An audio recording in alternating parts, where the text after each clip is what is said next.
Okay, we're nearly. Yes, go. Hey, Bo. Okay. Jai Shishi Guru Garanga Ganhavika Giridhari Radha Binod Bihari Ju Ki Jai. Jai Nitya Lila Pravishta Asto Tarastra Shishimad Shila Bhakti Vedanta Narayan Goswami Maharaj Ki Jai. Jai Nitya Lila Pravishta Asto Tarastra Shishimad Shila Bhakti Vedanta Swami Shila Prabhupada Ki Jai. Jai Nitya Lila Pravishta Asto Tarastra Shishimad Shila Bhakti Vedanta Vamana Goswami Maharaj Ki Jai. Jai Nitya Lila Pravishta Asto Tarastra Shishimad Shila Bhakti Pramod Puri Goswami Maharaj Ki Jai. Jai Nitya Lila Pravishta Asto Tarastra Shishimad Shila Bhakti Pragyan Keshav Goswami Maharaj Ki Jai. Jai Nitya Lila Pravishta Asto Tarastra Shishimad Shila Bhakti Rakshak Shida Dev Goswami Maharaj Ki Jai. Jai Jagat Guru Nitya Lila Pravishta Asto Tarastra Shishimad Shila Bhakti Siddhanta Saraswati. Am I on? Okay. Shila Bhakti Siddhanta Saraswati Goswami Prabhupada Ki Jai. Jai Mahabhagavat Shila Gaura Kishore Das Babaji Maharaj Ki Jai. Jai Saptam Goswami Shila Sachidananda Bhakti Vinod Thakur Ki Jai. Jai Vaishnav Sabhabhama Jagannath Das Babaji Maharaj Ki Jai. Jai Rasik Siramani Shila Baladev Shila Vishnu Chakravarti Thakur Ki Jai. Jai Narottam Srinivas Shyamananda Prabhu Treya Ki Jai. Jai Shila Krishna's Kaviraj Goswami Ki Jai. Jai Shri Rup Sanatan Shri Bhata Raghunath Shri Jiva Gopal Bhattasa Raghunath Sat Goswami Prabhu's Ki Jai. Jai Swarup Damodar Rai Ramananda Gauda Parsada Ki Jai. Namacharya Shila Hardas Thakur Ki Jai. Prem Siga Hosi Krishna Chaitanya Prabhu Nityananda Shri Advaita Gadadhar Shivasati Shri Gauda Bhakta Vrinda Ki Jai. Shri Shri Radha Krishna Gopinath Shamakund Radha Kund Giri Govardhana Ki Jai. Vrindavan Dham Ki Jai, Navadvip Dham Ki Jai, Ganga Chamuna Ki Jai, Brihat Mridanga Ki Jai, Sankirtan Yagya Ki Jai, Nam Bhajan Ki Jai, Grantaraj Srimad Bhagavatam Ki Jai, Jagannath Baladev Subhadra Sudarshan Chakra Ki Jai, Anantakota Vaishnav Vrinda Ki Jai, Gaur Premanandi, Hari Hari Bol. I'd like to sing Ki Jani Ki Bole. I'll read the translation. It will be 40 seconds. I do not know by what strength I have come to attain shelter of you within your dham. I like to sing this song whenever I go on Parikrama to get in the right mood. Truly, you are most benevolent, devoted to sanctifying and delivering the fallen. I rest all my hopes simply in the fact, O Lord, that you are saturated with compassion. There is no beneficiary more in want of your compassion than I. You will indeed subjugate all my fears. There is no one in the world with the power to deliver me. O merciful Lord, by your decree, please save this lowly and sinful soul. Leaving everything behind, O protector, I have settled at your feet. I am your eternal servant and you are my sustainer and custodian. O Jagannath, protector of the universe. Everything is yours and I am simply your servant. You shall deliver me. I have accepted your feet as my only shelter. I do not even belong to myself. Weeping, Bhakti Vinod has taken refuge at your feet. Please forgive my offenses and give me a taste for the holy name.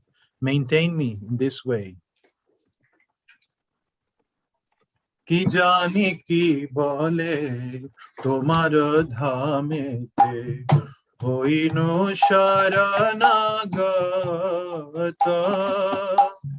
tumi dayamay patita pavana patita tarane rata bharosha amare matra nath tumi to karunamaya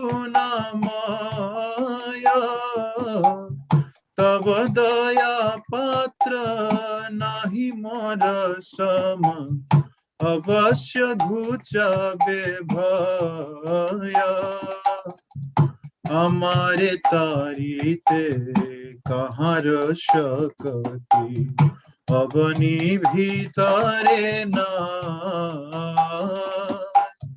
dayal thakura ghoshana tomara adham pamare trahi সকল ছাড়িয়া আসিয়াছি আমি তোমার চরণে নাথ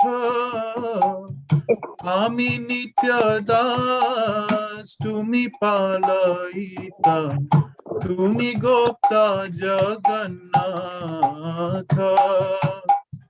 তোমার সকল আমি মাত্র দাস আমারে তারিবে তুমি তোমার চরণ করিনো বরণ আমার নাহি তোয়ামি ভক্তি বিনোদ কান্দিয়া শরণ লয়েছে তোমার পায় সমীয় পরাধ নামে রুচি দিয়া পালন কর হতায় হরে কৃষ্ণ কৃষ্ণ কৃষ্ণ হরে হরে হরে রাম রাম রাম হরে হরে জয় গুরুদেবা গুরুদেবা জয় গুরুদেবা শ্রীলা নারায়ণ গোস্বামী জয় গুরুদেবা শ্রীলা নারায়ণ গোস্বামী জয় গুরুদেবা গুরু পরম্পরা পরম্পরা গুরু পরম্পরা নিতাই গৌর হরি বল হরি বল হরি বল হরি বল নিতাই গৌর হরি বল হরি বল হরি বল হরি বল নিতাই গৌর প্রেমানন্দে হরি হরি বল I take these now. Hey, Bo. Thank you, Ramananda Prabhu. I think you've earned your toast. Okay, I'm just gonna make sure that people can't unmute themselves. Okay. Jnana Timiranda Ananjana Shalakaya Chakshuan Militam Jena Tasmae Shri Gurave Namaha.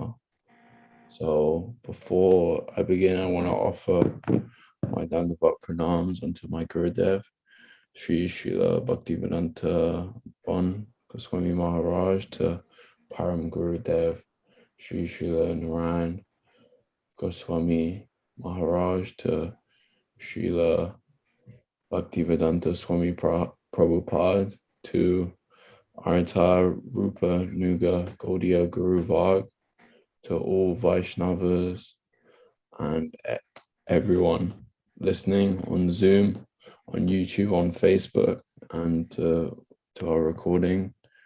I want to offer Dandavat pranams, and especially to Shripad Bhaktivedanta Tridandi Maharaj and to Shripad Bhaktivedanta Nemi Maharaj, who are speaking today.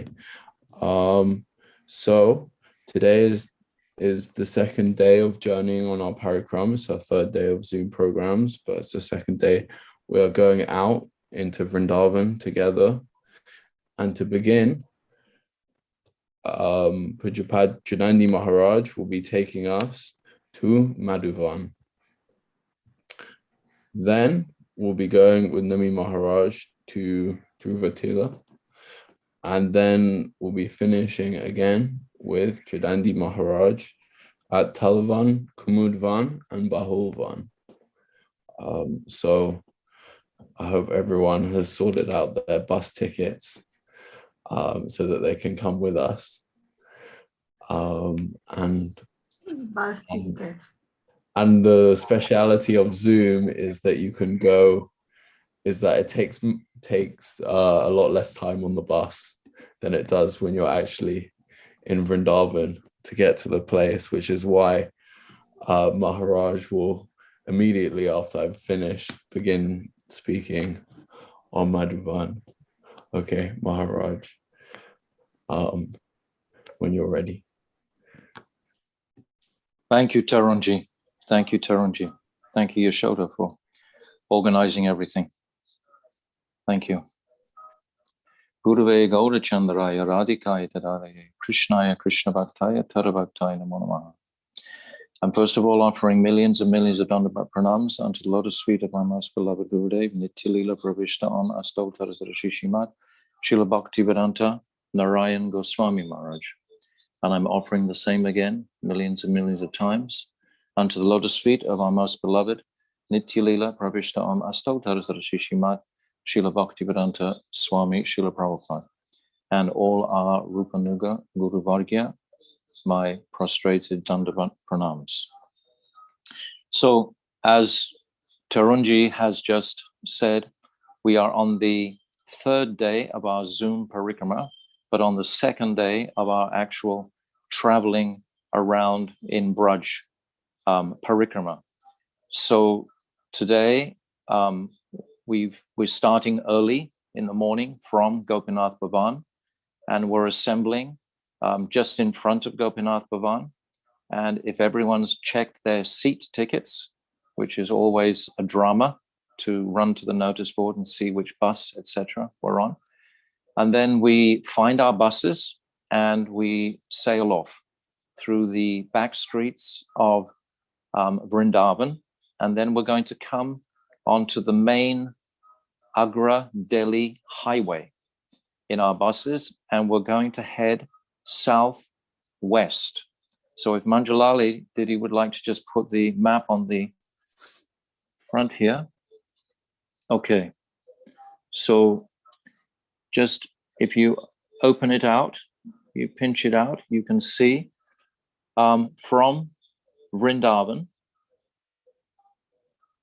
Put the cursor on Vrindavan, yes, on the banks of the Jamuna there. So now we're going to come out onto this main road here. This is the Agra Delhi highway. And then we're going to travel down towards south, towards Mathura. And actually today, in different years at different times, we do different programs. But today we'll probably stop in Mathura, and one Brijabasi, Mathurabasi, he invites us for breakfast. And the whole party takes a large Brijabasi breakfast. This would be about 7:30, 8 o'clock in the morning.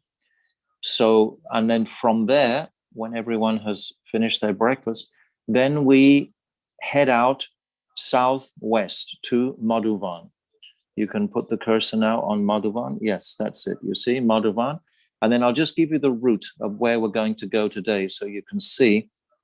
So this is Madovan, and then below it is Talavan, and then just above it is Kumudvana, and then Bahulavan isn't actually, there's Bahulavan, yes, right. So we're going to go in like a circular fashion, and we're going to come back to this road. In recent years, we haven't gone to Bahulavan because they've constructed a flyover on the road going out to Govardhan there. So it's difficult to actually get around. So the devotees haven't visited Bahulavan on the Parikrama for some years now. So if you can just get that picture of the geography, it's immensely helpful to appreciate our orientation with Braj. And you can see where Govardhan is in relationship to these forests. And then you can see above Govardhan, we have Nandagan, and we have Varshana, and we have Kumudvana off in the northwest corner there. So just to get the picture, and if we look at it every day and familiarize ourselves with these particular forests, etc., then as I said previously, we can more confidently enter our journey around and not be confused for directions, etc. I think it's helpful for us to orientate ourselves there. So that's our journey for today. So now we've taken our breakfast. Thank you, Manjalali. So now we've taken our breakfast, and we're heading out to the very, very beautiful forest of Madovan. This forest of Madovan is so beautiful because now, of course, the rainy season has just finished and everything is very lush and green, and the reservoirs and the rivers are full of reasonably pure, clean water. And there's a very clean atmosphere in the air. Especially this year, we've had late seasonal rains, so it'll be even more beautiful. In fact, it'll be cooler, and because generally at this time of the year, it's still quite hot, but now it's going to be cooler and more comfortable for our journey, certainly. So now we arrive in this very, very beautiful, intoxicatingly beautiful forest of Madhuvan. And we see, first of all, in front of us, a huge, beautiful, clean kund. This is Krsna-kunda. So this is very soothing for the consciousness to see this and to see all the green trees and the blossoming vines, etc., all around. And also, we're very much aware that we're out of the congestion now of crowded Vrindavan. Vrindavan is very crowded at this time in Kartik in particular. So when we come out here, it's like a whole shift in consciousness of sweetness and openness. We can sort of see the horizon, etc. And it's the devotees become very joyful when they come to Krsna-kunda. So arriving here, then we generally we can circumambulate this kund, Krsna-kunda, with kirtan, is how we've traditionally done that, just to honor this entire forest and to familiarize ourselves with it just by circumambulating this whole kund. And then we can put some archaman on our heads, etc., taking shelter of this kund. Oh, she's going to put the picture of the kund up. Oh, you put all the pictures up. Just the picture of the kund. Anjalali? Yes, this is what I see on my screen. Do you see something else? I just want Krsna-kunda, not all the other pictures. Yes. So, okay, on my screen, I just see Krsna-kunda. This is the problem. On my screen, I see about 7 or 8 pictures. Okay, I will do it again. One sec. Sometimes it seems to not picking it up correctly when I share my screen. I will do it again. Can you see it now? Yes, thank you. Sorry.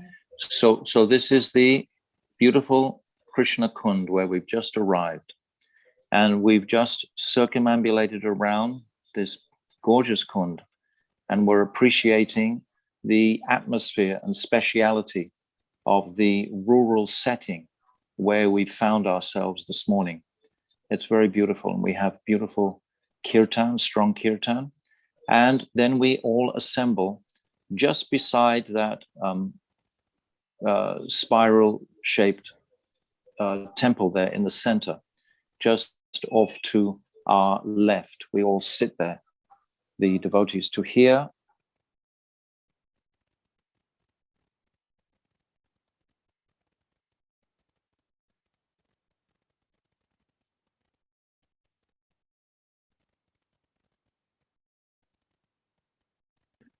It's not just me who's lost Maharaj, right? No. Okay. We'll just give him a moment.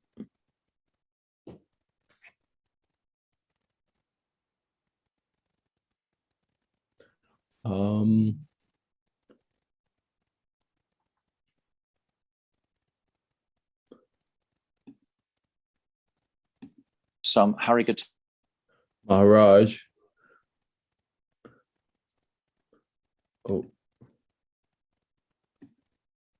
Just got a glimpse. Damn,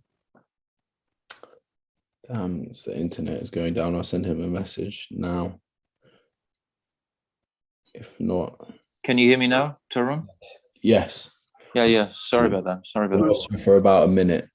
Let's turn our videos off, other than Maharaj. No. Yeah.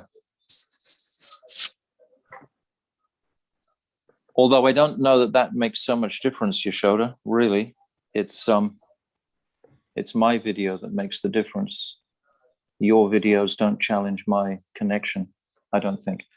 Anyway, so we've just circumambulated this very beautiful, gorgeous kund of Krsna-kunda, and we're sitting down now to listen to some Hari Katha about Madhuvan.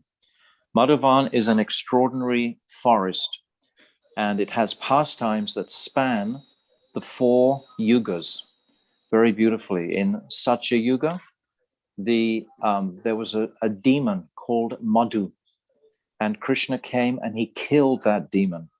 And from that time, the forest became called Madhuvan, and it became called Madhuvan also after Madhav.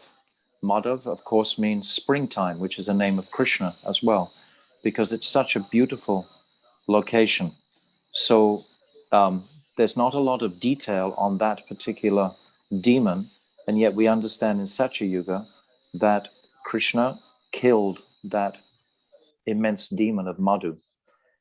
And then coming down straight away into Treta Yuga. Treta Yuga, there was another demon. He was also called Madhu. And this demon was originally from the Surya Vamps, from the Sun dynasty. And he originally was a very pious personality, dharmic. But due to poor association, he took to very low, degraded ways and became very harsh in his dealings with the local environment. And he began to harass all the meditating rishis, etc., in this area. And to such a degree where there was a king, Mugdata, and he attacked him. And this demon, or he had become a demon now, this Madhu, and he had a practically invincible trident. This trident he had acquired from Sankarji. And with this trident, he was invincible. So he defeated this king who came to purify the area and rid him of his cruel influence. And then his son, Lavanasura, after that demon, Madhu Asura, he left this world, then he gave that potent trident to his son, Lavanasura. And then Lavanasura, taking the same cue from his father, also began to persecute the meditating rishis, etc., and just create a lot of disturbance in the area to such a degree where the residents, they appealed to Lord Ram at that time. At this time, Lord Ram is in Ayodhya.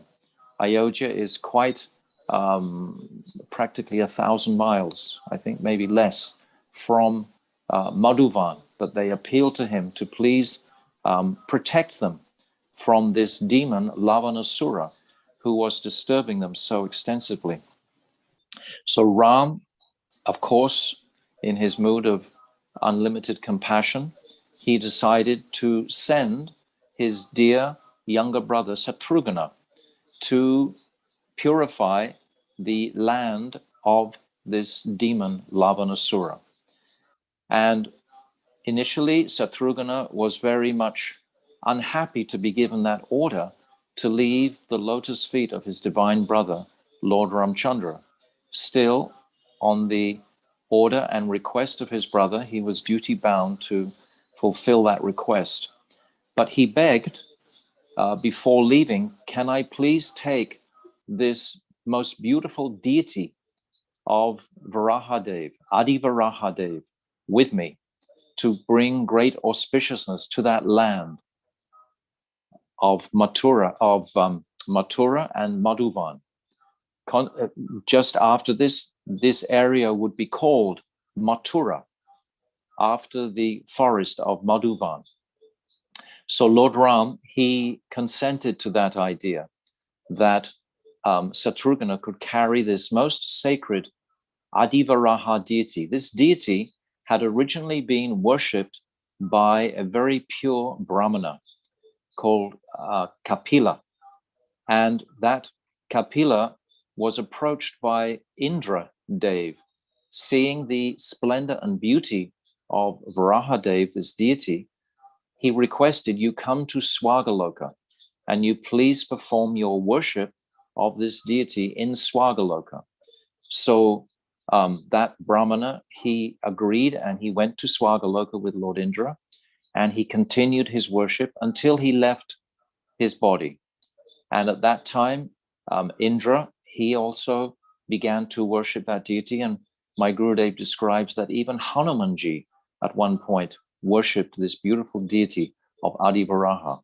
This deity of Adi Varaha that we see on the screen now is the first Varaha personality. There's two Varaha Devs.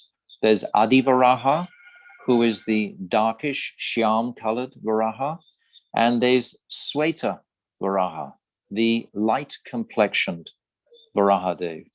Adi Varaha appears in the Swayambhuva Manu era, which is the first Manvantara at the beginning of Lord Brahma's day. There's 14 Manus in the day of Lord Brahma, and the first Manu is Swayambhuva Manu.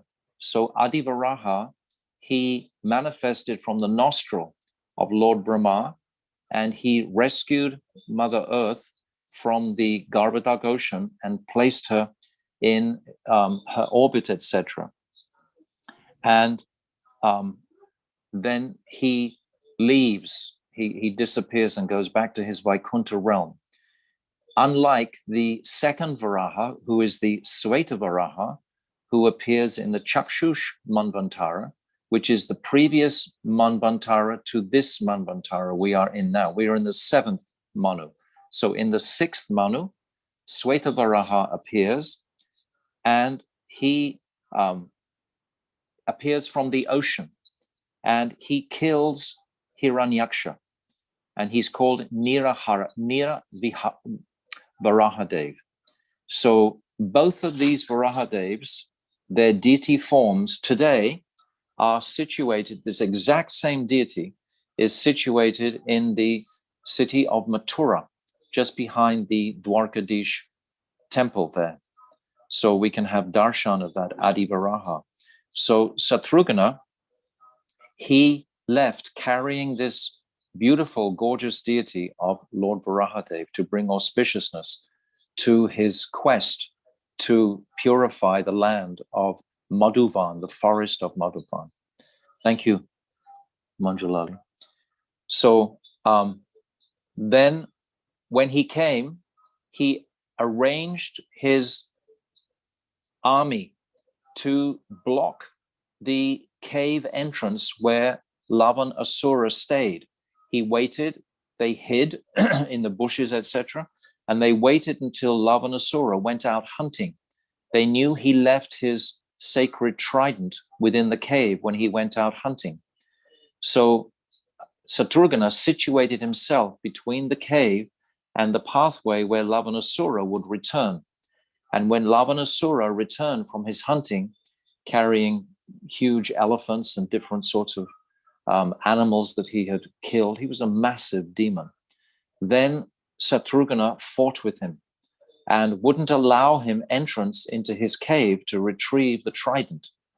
And as a result, Lavan Asura was slain by Satrugha due to his careful planning, etc.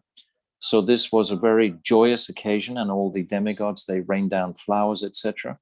And Satrugha, he took that Varaha deity and established the city of Mathura.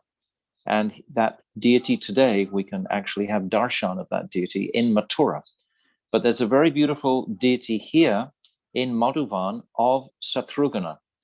If Manjulali has that deity. Yes. So this is the deity that we can see now today. This is Satrugha in Madovan.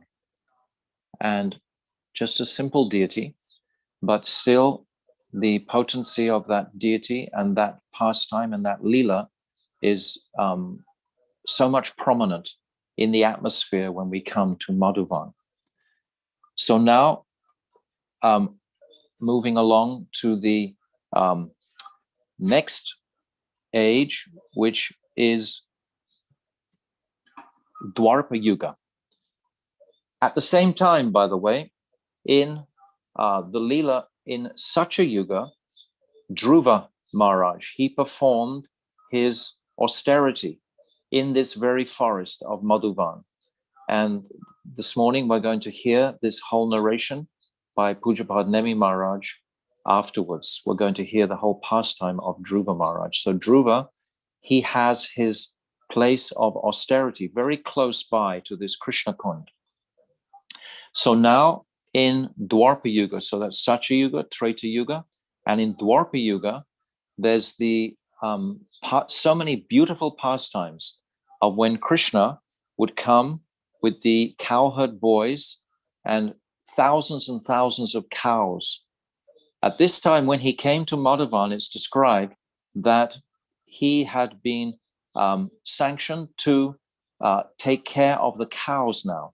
Now Krishna is in his Poganda age, between the ages of the years of 6 to 10. And it's described very beautifully at this time that Mother Earth was really able to relish more fully the beauty of his footprints walking across her surface. Because now, as I said yesterday, at the Poganda age, his feet had become broader. His chest was also broader. His waist was more narrow. He'd grown into this youthful age of a 6-year-old.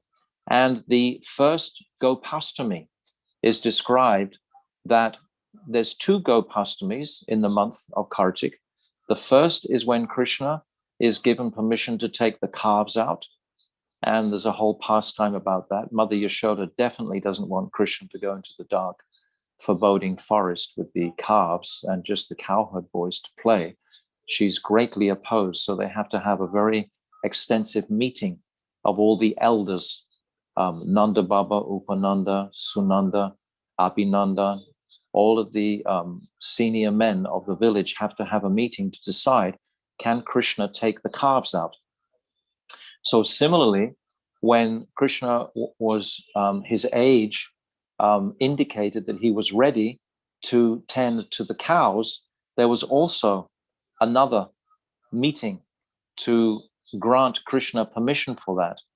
And then when Krishna was finally granted permission to take the cows now out cow grazing, then there was great celebration and festivity in the village of Braj.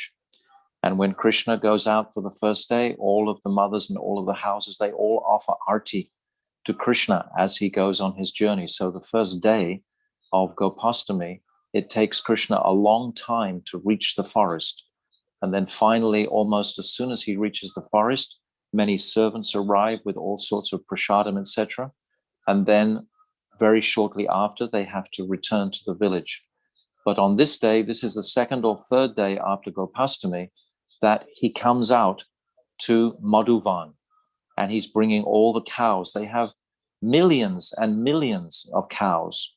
We cannot estimate the numbers of cows. It's described as lakhs and lakhs and lakhs of cows. I think it's that Krishna has 9 lakhs of cows. Sri Ram has 11 lakhs of cows.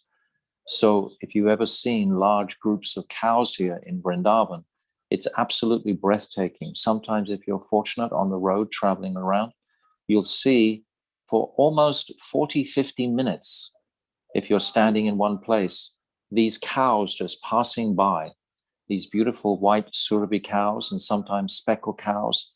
There's 125 different types of cows that are described in the Bhagavatam. So many beautiful types. Some have large mridanga heads, some are speckled, some are pure white, some are blackish, some are gray colored, some are more reddish color. So all the different cows have been described by the acharyas for our immersion in the moods of Krishna's pastimes. Krishna, he takes the cows out, of course, to relish pastimes with the sakhas in the fields, particularly when he comes to Madovan. Madovan is such a inviting pasturing ground for the boys and the cows. There's so much beautiful fresh grass here, etc. And my Gurudev describes how Krishna, he'll call out to the cows.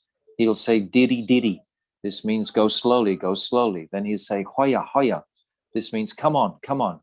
Then he'll say tiri tiri. This means to drink the water, drink the water. So, and of course he'll be playing on his flute, speaking to each particular cow. So this remembrance of Krishna's beautiful, sweet cowherd pasturing pastimes are performed extensively in this forest of Madovan. Also, my Gurudev describes that sometimes Krishna would rendezvous with the gopis later on to meet here in this forest. But at this time when we have just come at the beginning of Krishna's Poganda age, when that full conjugal rasa hasn't fully externally blossomed between the gopis and Krishna. Nevertheless, Krishna is aware when he comes of the gopis peeping through the various foliage of the trees around. So it's a very festive and beautiful occasion when Krishna comes to this Madhuvan forest with all his cows and cowherd boys to relish the sweetness there. And then at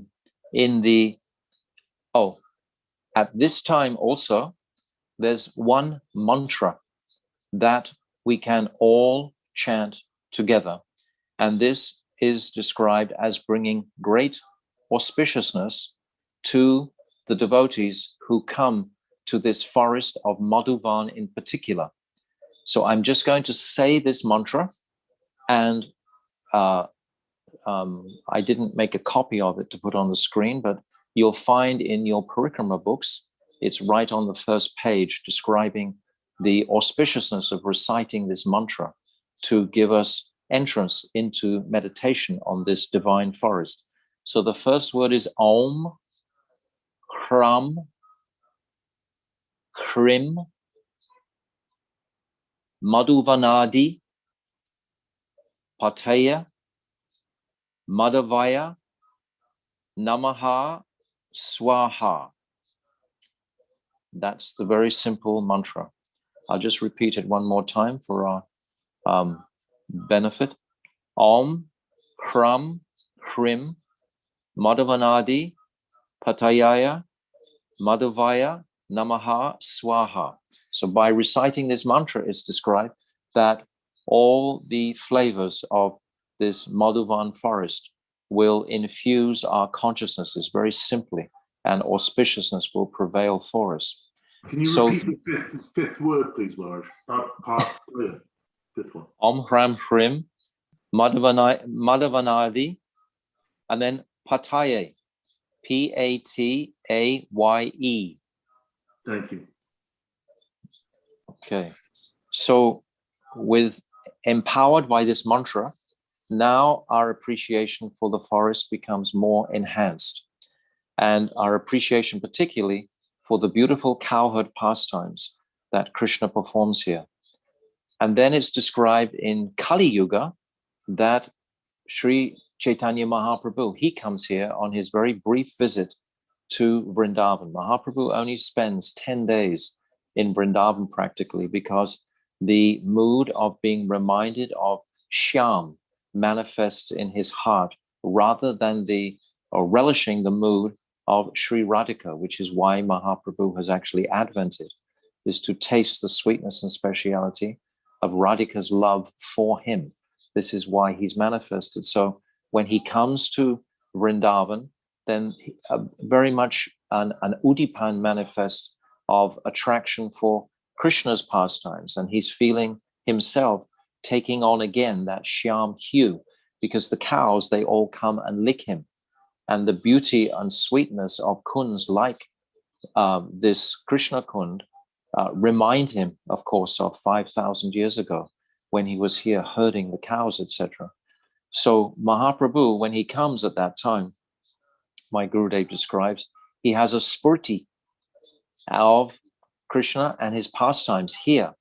And Mahaprabhu, he faints in ecstasy at receiving that spurti.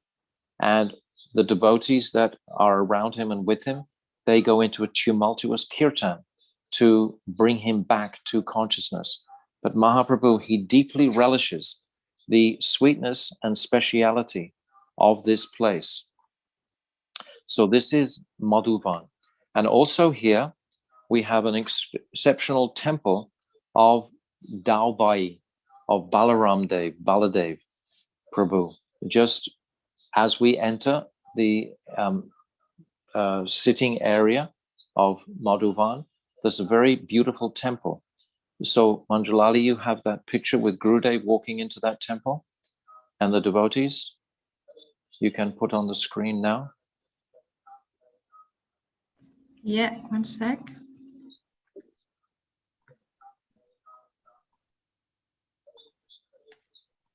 You mean this one? With Gurudev, yes. Yeah.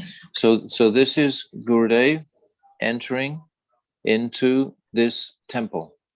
This was probably in about 97, 98, maybe later, maybe 2002, 2003. And all the devotees are there, you can see. So this is Srila Gurudev entering into this temple that I'm talking about now. Now, Manjulali, if you can put the Baladev Prabhu, the black Baladev, onto the screen. Yeah.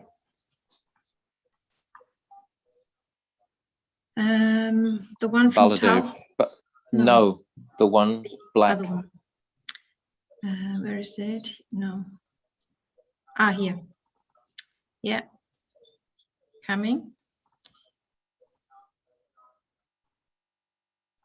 Can you see it? Hasn't come up yet. Yes, there it is. Okay. Yes. So this is Baladev Prabhu. So we know that Baladev Prabhu was in Dwarka and he was feeling great pains of separation from Vrindavan and the Brijabasis. And he was trying to convince Krishna to actually return. But of course, we know that it's impossible for Krishna to return because Krishna still has various demons to kill on the planet. He has the whole battle of Kurukshetra to perform and so on. So Krishna has his services for himself, his duty, the reason for his advent. Parityanaya sadhanam vinashayata distrikam. He's come to purify all the demons on the planet at their request, at the request of the Lord Rama and the Devas. So if he came back, he couldn't leave again. This is how Gurudev has explained it, that if he just came back even for a brief visit, the second time he left, again, the gopis and the Brijbasis would not be able to tolerate Krishna leaving for a second time. So the first time he leaves, of course, as we know, for 100 years. Once Akrura takes him in the chariot to Mathura, and then eventually he comes to Dwarka. But he's away for 100 years. If he went back, then the gopis' separation would not be able to cope with the second leaving by Krishna. So Krishna can't return. But Baladev, in this beautiful deity that we've just had darshan with, of Baladev in Madhuvan, he comes and the gopis are there, and they are so much in a mood of feeling separation from Krishna that Baladev himself, if you just put that deity up again, Manjulali, Baladev, black Baladev. Coming. Can you see it? Yes, thank you. So if you expand this deity, you see this very beautiful deity. He's blackish. This is Balaram in the blackish form. We also see Balaram black in Nandagown. If you see on the altar there, on the hill, on the top of the hill, Baladev is also black at that time in the company of his dear brother Krishna, who is blackish like that. And that's because he's completely immersed in a mood of Shyam, of Krishna. So this is a very beautiful deity. There are not so many deities of Krishna, of Baladev, this color, but this is an exceptional deity of Baladev. Generally, we see him white. So thank you, Manjalali. That's very beautiful, deity. Yes. So that was Baladev in Madhuvan. So now we've covered the 4 ages, Satya Yuga, Treta Yuga with Satrugha coming, and we've seen the deity there at Madhuvan of Satrugha, and we've also heard something of the pastime, the cow grazing pastimes of Krishna in Madhuvan during the Dwarf Yuga, and then Chaitanya Mahaprabhu coming there and having a spurti of Krishna's pastimes. And then also Baladev Prabhu has manifested this dark complexion form of himself there for our darshan. So this is Madhuvan, and we're very fortunate to come here and be here on this day. And it's the very beginning of our bus journey into the countryside of Vrindavan. So we're very much appreciating this particular setting today. So now we're going to walk for about 3/4 of a kilometer, just a little ways through. We're going to go through a little wooded area, and we're going to climb up many steps, and then we're going to come into the actual place where Dhruva performed his pastimes, his austerities, under the direction of Narad.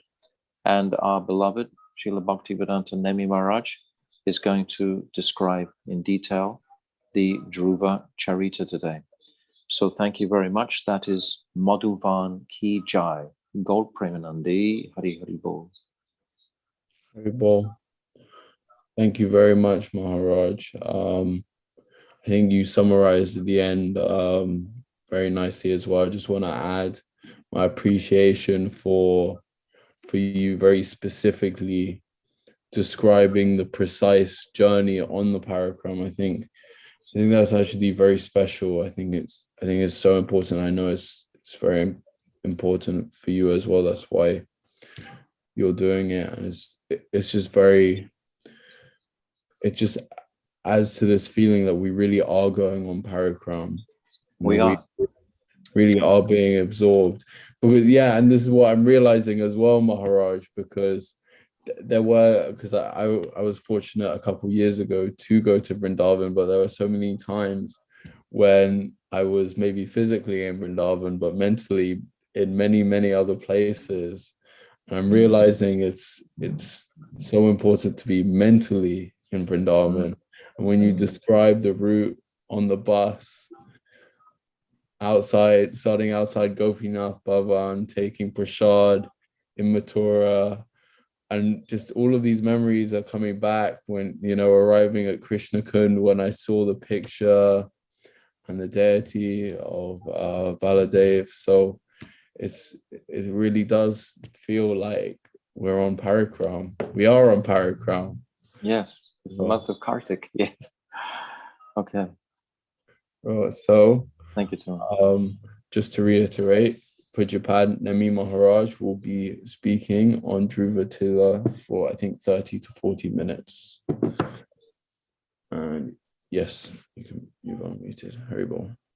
Jnana-timirandhasya jnananjana shlakaya chakshurunmritanyena tasmai shri gurave namaha. Namam Vishnupadaya Krishna Pristhaya Bhujale Srimate Bhaktivedanta Swaminiti Namah. Namam Vishnupadaya Radhikaya Priyatmane Shri Mada Bhaktivedanta Narayaniti Namah. Namam Vishnupadaya Gaura Pristhaya Bhutale Shri Ma Bhakti Vigyam Bharti Titi Namah. Vansha Kalpataribhyascha Kripasindhubhyacha Putitanam Bhavanebhyo Vaishnavebhyo Namo Namah. Shri Krishna Chaitanya Prabhu Nityananda Shadvaiti Gadadhar Shivasadi Shiva Bhaktavinda. Hare Krishna, Krishna Krishna, Hare Hare. Hare Rama, Rama Rama, Hare.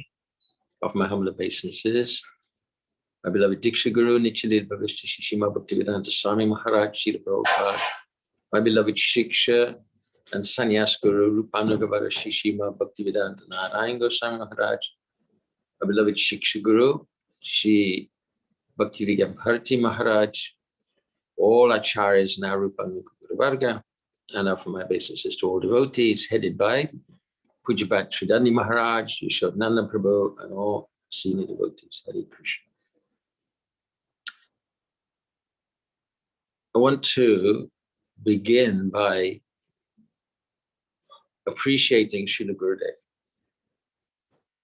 who practically initiated us into Vraja-mandala Parikrama. He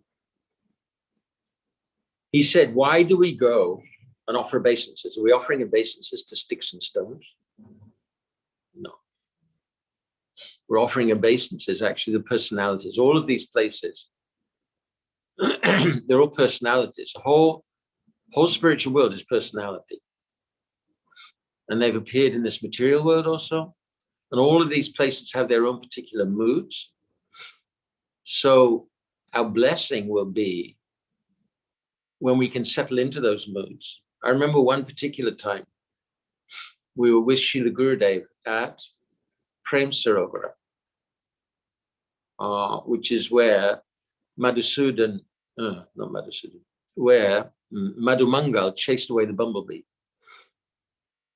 that was bothering Srimati Radhika, and came back and said, oh, Madhusudan's gone, he'll never return. And Srimati Radhika went into deep, deep mood there. She was sitting by Krishna, maybe sitting on Krishna's lap. Oh, Madhusudan's gone. Crying and crying, lost consciousness, and Krishna's amazed at her love. And he also crying and losing consciousness, and everybody around, all. So Srila Gurudev recited this, narrated this pastime, and then he said, so now offer obeisances. So he offered obeisances and sat up, and he said, now offer obeisances again with mood.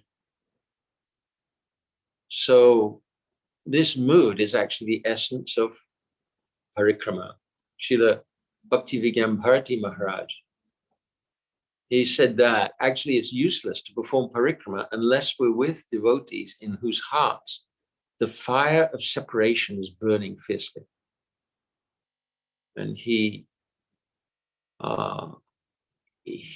narrated how his Guru Maharaj was in that mood, and they performed Parikrama also with Srila Bhakti Pramod Puri Goswami Maharaj.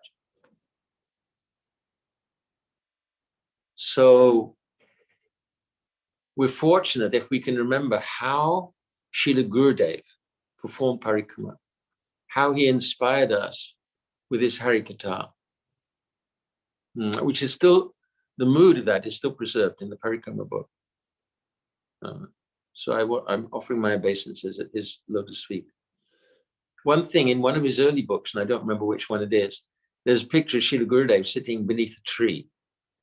And that tree is where we've come to Madovan. That tree is there. It's up by Dhruva-tirtha, the hill where Dhruva Maharaj performed his austerities. Dhruva Maharaj is a great devotee, an astounding devotee, an astounding hero. When he was 5 years old, he's the son of Uttanapad. Uttanapad had two children, two sons, Uttam and Dhruva. So he had two wives, Suruchi and Suniti. Suniti refers to the Shastric injunction. Suruchi means taste for material things. So Suruchi was the mother of Uttam. And she was the favorite queen, actually, of Uttanapad. So one day, Uttam was sitting on the lap of Uttanapad. And that's the son of Suruchi. And Dhruva also wanted, his 5-year-old boy, he also wants affection from his father. This is very important. The protection and affection of the father is very important when a child grows up, either a girl or a boy, both different influences. But Uttanapad, he was a little self-conscious because Suruchi was there. Suniti was not there. Suruchi was there, his other wife, the mother of Uttam.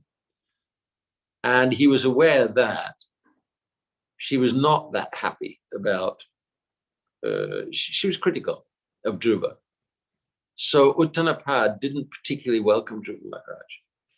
And then when Suruchi saw this, she said, oh, you think that you can get onto the king's lap? You cannot. You cannot be his favorite. Only my son can be his favorite. If you want to get on your father's lap, if you want to get your father's favor, you will have to perform austerities. You will have to worship the Supreme Personality of Godhead. And then you will have to take birth from my womb. Means you'll have to die, perform austerities, die, and then be born as my child. Then you will get his favor. Dhruva, he's a young boy, but he's a Kshatriya. His father's Uttanapad, Kshatriya, king of the whole empire, whole world. And then his father, Swayambhuva Manu. So Swayambhuva Manu is the ruler of the whole universe. And his father is Lord Brahma, who's the creator of the whole universe. So Dhruva has this Kshatriya spirit so fiercely. And two qualities are that Kshatriya, they're very, very conscious of their prestige and honor, is one. And the other is that they'll never leave a battle. So Dhruva was so affected. He ran to his mother, he was breathing, he was like a snake. Snakes don't hiss, you know, like that. So his mother found out from others what had happened. And she was crying. She was very, very much affected by her son's grief. And she said, actually, what your stepmother has said is true. You're very unfortunate because you've been born from an unfortunate woman. I don't have the favor of your father. And what she said is true. Actually, you will have to perform austerities and worship the Supreme Personality of Godhead. I can't see any recourse other than that. So Dhruva had this in his mind, that he's this conquering mood. He was angry with his stepmother on the one hand, and on the other hand, he wanted to get even, and more than even. So he wanted an empire greater even than his great-grandfather. His father is Uttanapad. His grandfather is Swayambhuva Manu, emperor of the universe. And his great-grandfather is Brahmaji, who's the creator of the universe. He said, I want an empire greater than my great-grandfather, greater than anything anyone has ever achieved before. This is success mentality. And he was fixed. He's really, really fixed. I will get it. And he went to the forest. He heard, so I have to go to the forest. So Krishna, knowing everything, he sent Narada Muni to Dhruva. And Narada Muni came. Dhruva understood who is Narada Muni. So Narada Muni said, how wonderful it is, this fighting spirit of the Kshatriyas. But you're just a little boy. You should go back home. This mystic yoga practice you want to practice, it's very, very austere. It's very difficult. I think young children, they can't do this. So you should go back home, and later on when you're grown up, then you can do it. Actually, it is not good to become attached either to praise or to dishonor. So the best thing is you should just become peaceful and go back home and let it be. Like I was saying yesterday, there's a 6-word mantra for people who are in anxiety. Accept, face, float, let time pass. So Narada Muni, he's making this, giving this advice to Dhruva. Don't take it so seriously. Just go back home. Dhruva said, please forgive me. I'm sorry. You're giving instructions which are just suitable for somebody who's Brahminical in quality. I'm not Brahminical. I'm Kshatriya. I can't do this. My blood is boiling with this desire to get a great kingdom.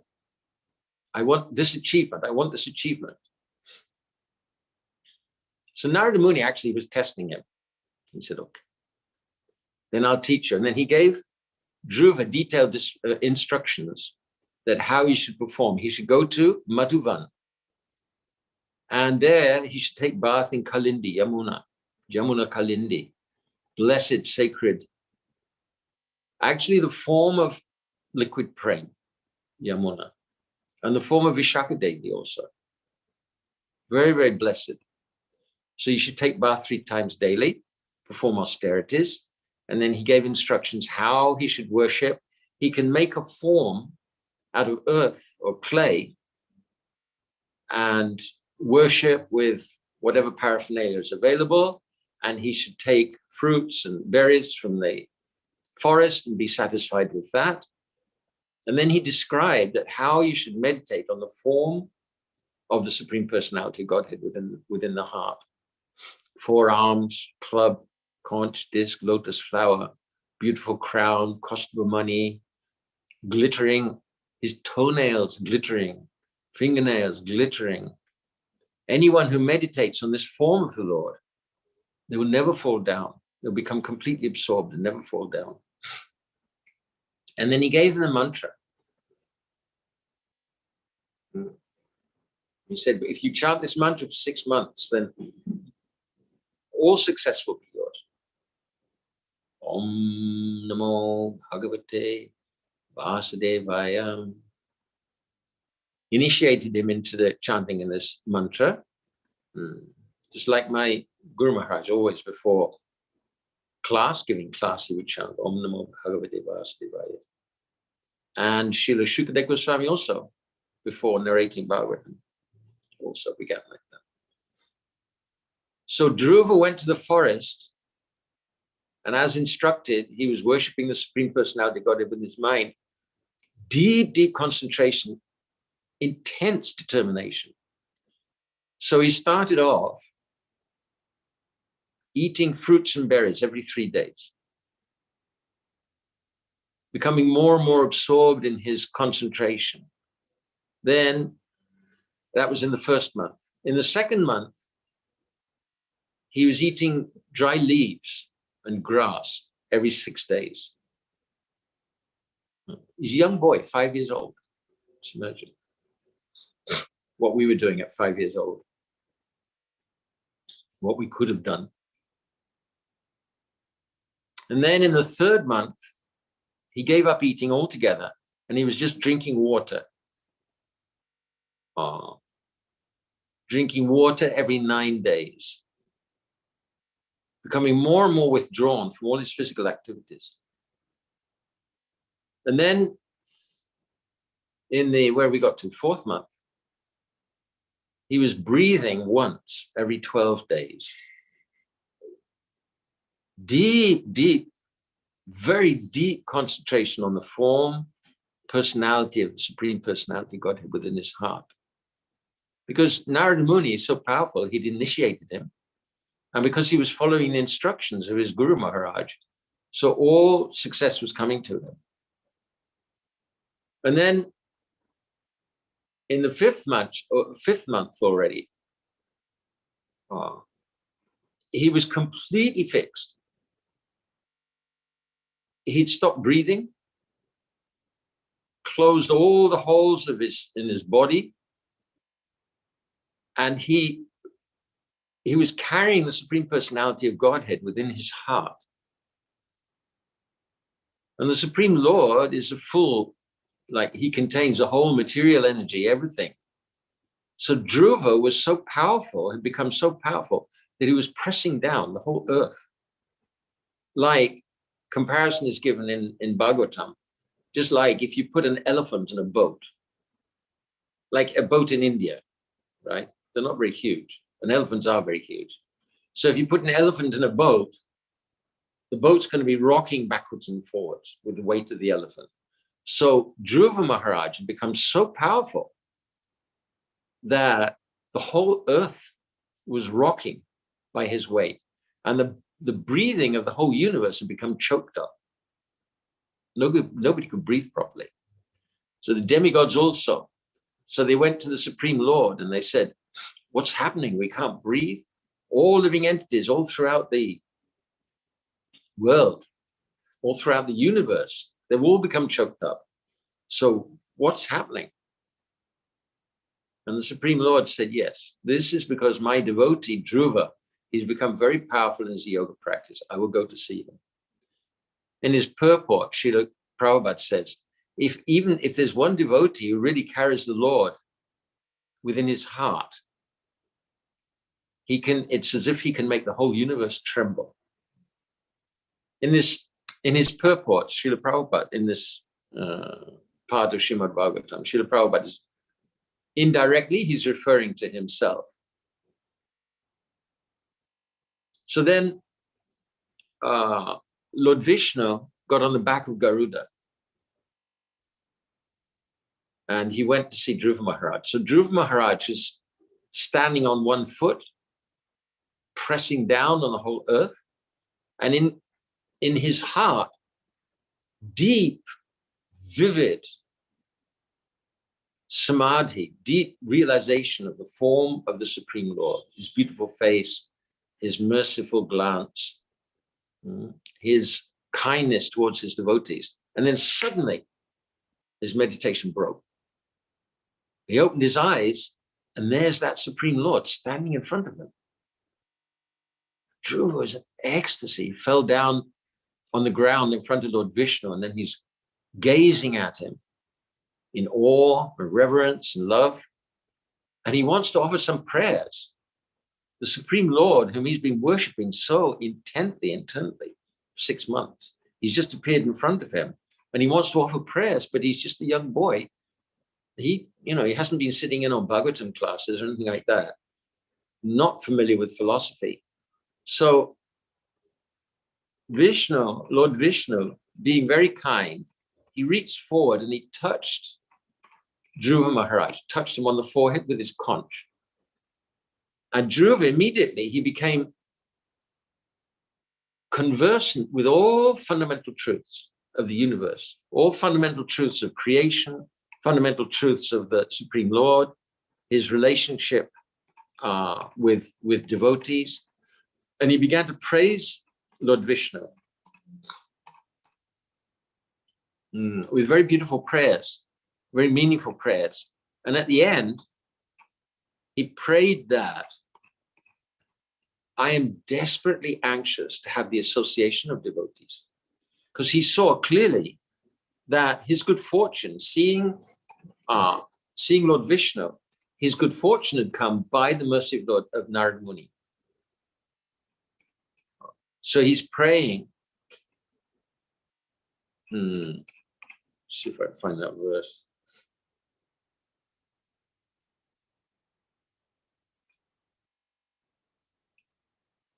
Oh, unlimited Lord, kindly bless me so that I may associate with great devotees who engage in your transcendental loving service constantly, as the waves of a river constantly flow. Such transcendental devotees are completely situated in an uncontaminated state of life. By the process of devotional service, I shall surely be able to cross the nescient ocean of material existence, which is filled with the waves of blazing fire-like dangers. It will be very easy for me, for I'm becoming mad to hear about your transcendental qualities and pastimes, which are eternally existent.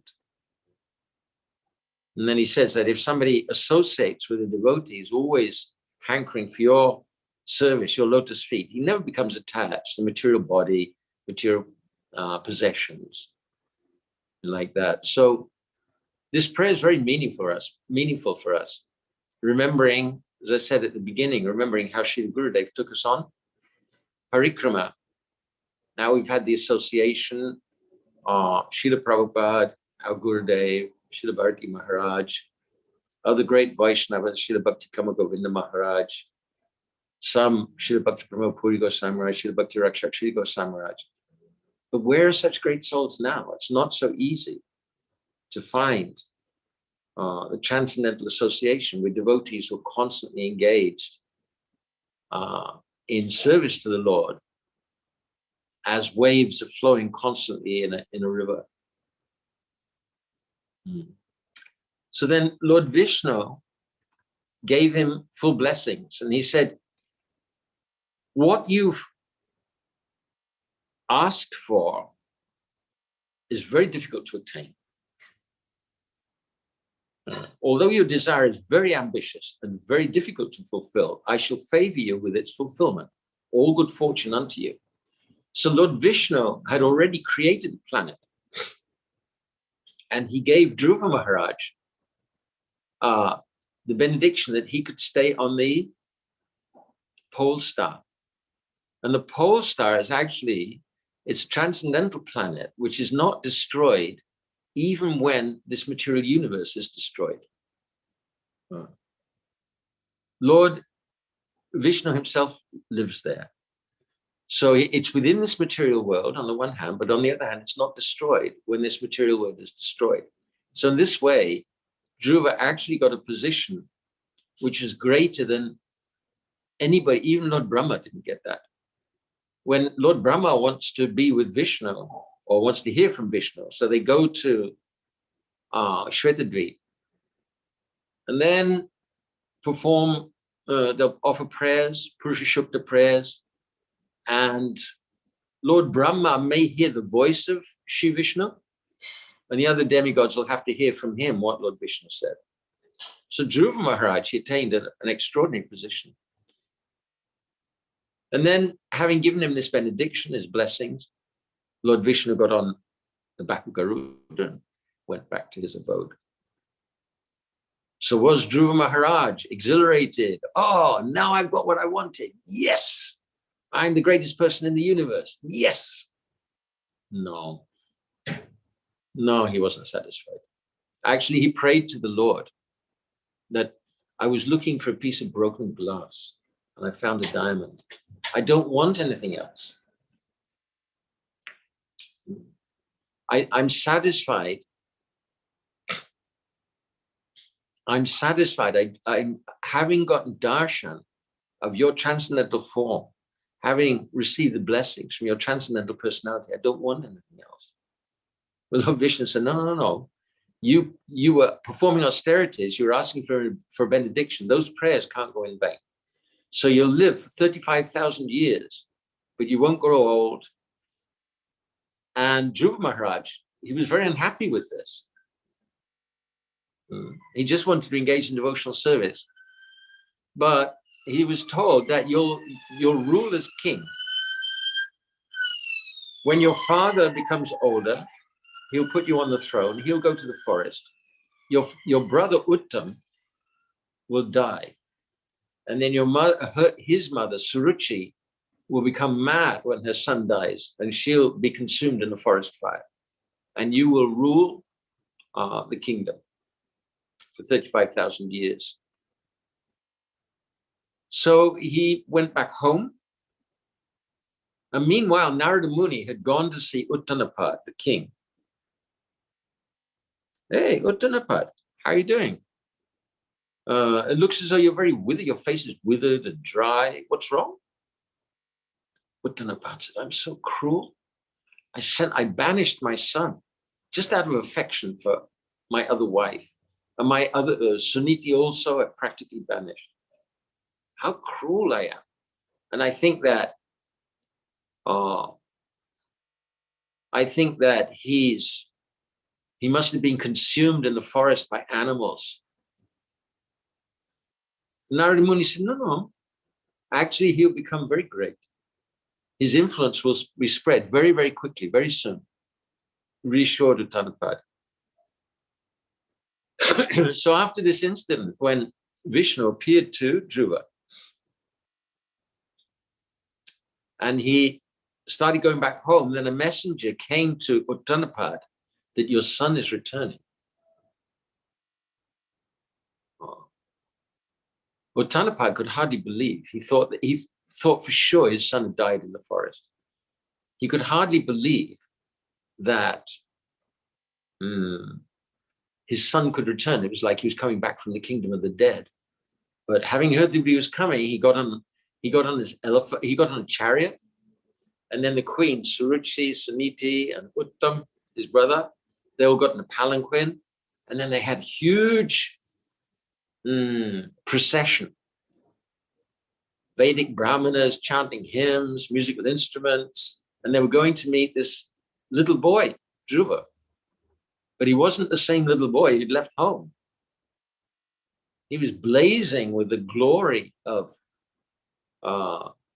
his meeting with the Supreme Lord, his blessings from the Supreme Lord, but very humble. So the whole procession came, and Uttanapad, when he saw him on the road, little boy on the road, he jumped from his chariot and ran, embraced him, bathed him in tears. And then Dhruva came and he offered obeisances at his father's lotus feet, offered obeisances to his mother's. He and Uttam, they embraced. So like this, they all went back home. And then the Bhagavatam describes how he was living at home. They were living like in heavenly planets. So very happily, they were living very happily. And after some time, as Narada Muni had said, see, according to the natural inclination, Uttanapad would have given his kingdom to Uttam because he was very affectionate to Suruchi, the mother of Uttam. And Dhruva would not have sat on the throne. But one day Uttam, he wasn't married, he went into the forest hunting, which is an occupation of Kshatriyas. Kshatriyas have to kill sometimes. It's not their main business, but Kshatriya means to protect from harm. So sometimes they have to kill contrary elements. So they go to the forest and they'll hunt animals. So he went, and during the hunting expedition, he was killed by a yaksha. And then Suruchi, she went after him, and then there was a forest fire, and she was consumed in the forest fire. So after that, Uttanapad, when he saw that Dhruva was old and mature and fit to rule, so he put him on the throne, and then he went to the forest. So this is actually the Vedic system. It's not that politicians hang on till their last years with their influence. And like we see today, like psychopathic megalomaniacs rule to get control and riches and power, not taking care of the citizens at all, not looking after the needs of the citizens for what we're being, knowing, and love, creatures of being, knowing, and loving. They're not helping the citizens to raise the level of their consciousness to love of God, love for Krishna at all, oppressing them. But in the Vedic system, so the king, he rules, looks after the subjects, and when his children, maybe when he's age 50, when his children are ready to rule, puts them on the throne, gone. No more luxury, no more power, no more opulence. He goes into the forest, just like even Dhritarashtra. When Vidura came and preached to him, he left with his wife. They went to the forest. Kunti also went after them. This is the system. Once they perform their duties, then they go for self-realization. So Uttanapad went, and Dhruva, he ruled for many, many, many years. So there was a great adventure with yakshas, and that's a different story. But this is a story of what happened here in Madhuvan. I'm saying here, it's like Pujapat Chudani Maharaj has taken us out on Parikrama. So we're kind of absorbed in that mood. Up on the, Manjulali, can you show, is it Manjulali? Can you show the picture of the deity, please? Yeah, 1 second. Thank you. Yeah.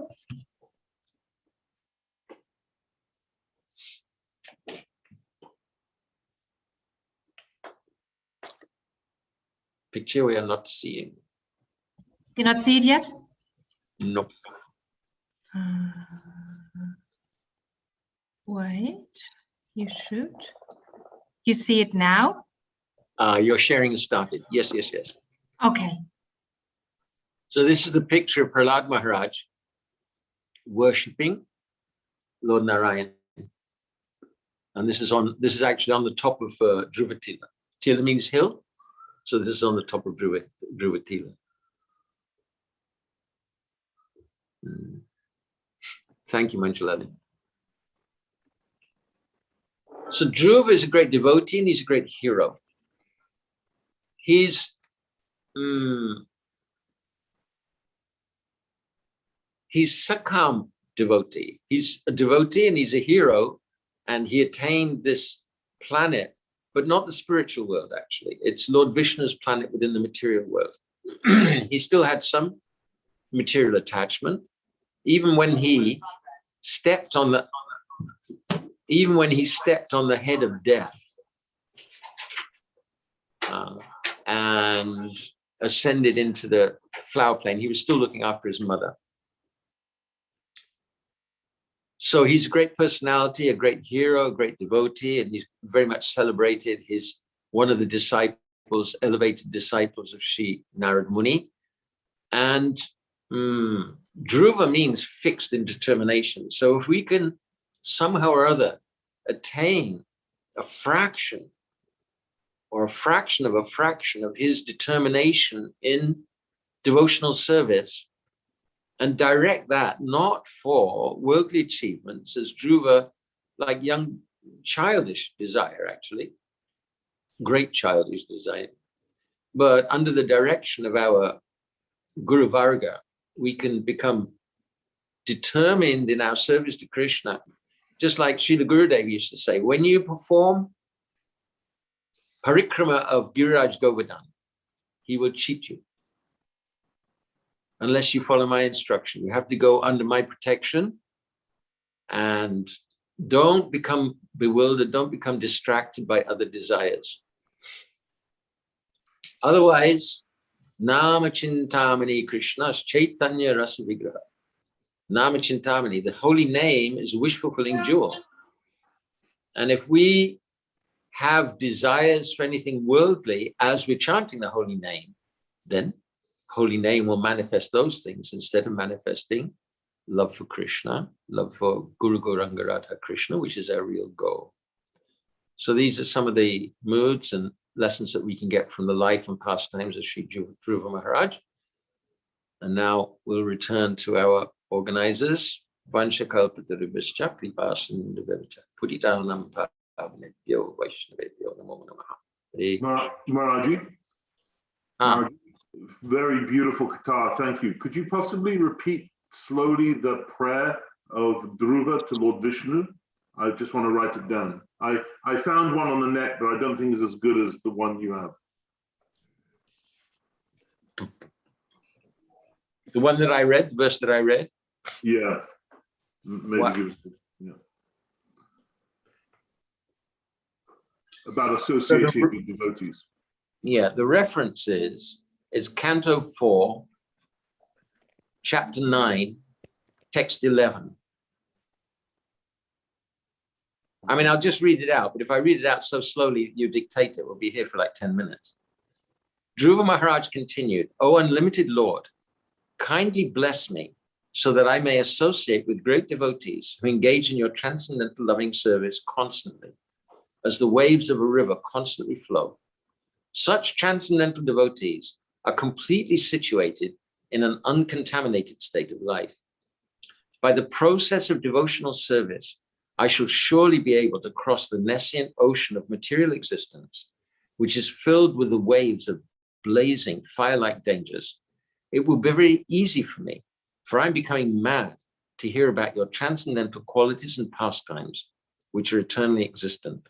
And the next verse is, O Lord, who has a lotus navel, if a person happens to associate with a devotee whose heart always hankers after your lotus feet, seeking always their fragrance, he's never attached to the material body or in a bodily relationship to offspring, friends, home, wealth, and wife, which are very, very dear to materialistic persons. Indeed, he does not care for them. So that's Canto 4, Chapter 9, and text 11 and 12. That's brilliant. Thank you. I've got it open now. That's wonderful. And Yeah, this is around 83 minutes. So if anyone wants to go back and write that down afterwards, listen back over the recording and write it down specifically, then 83 minutes is the timestamp to check. I want to thank you, Maharaj, for speaking. And just like yesterday when the Leelas were spoken with such precision and so much detail, again today, obviously I've heard this Leela before, but I don't think I've heard in such great depth. But I want to pick up on one specific point that you made around halfway through. You said something along the lines of, because he was following the instructions of his Guru Maharaj, his meditation was successful.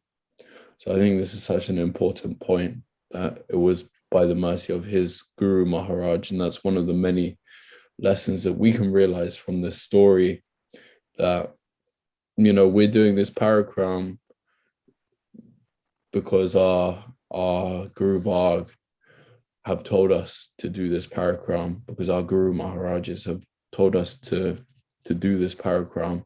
So that's the only way it can be successful, because we're following their instruction, not because we're doing it whimsically. Just like you said at the end, that Srila Gurudev, Srila Naranga Swami Maharaj would say, if we do Parikrama of Govardhan by ourselves, we'll be cheated. We have to go under his instruction.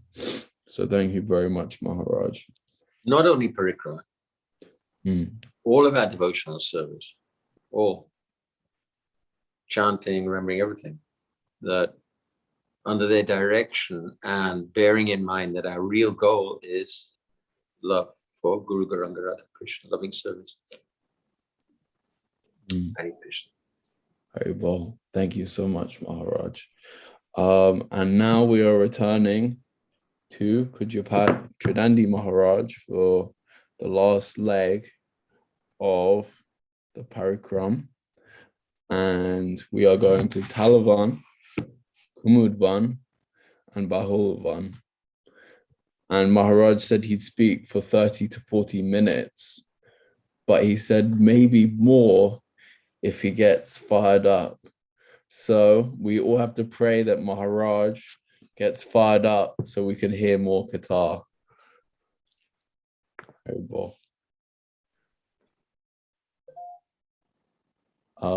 You should, yeah. Okay. Dandavas Turunji, thank you. Thank you so much, Pujapad Nemi Maharaj. Very, very beautiful meditation, particularly on emphasizing Guru, particularly how you introduced your whole topic of taking deeper, more serious focus on how we're even able to come into Braj at all.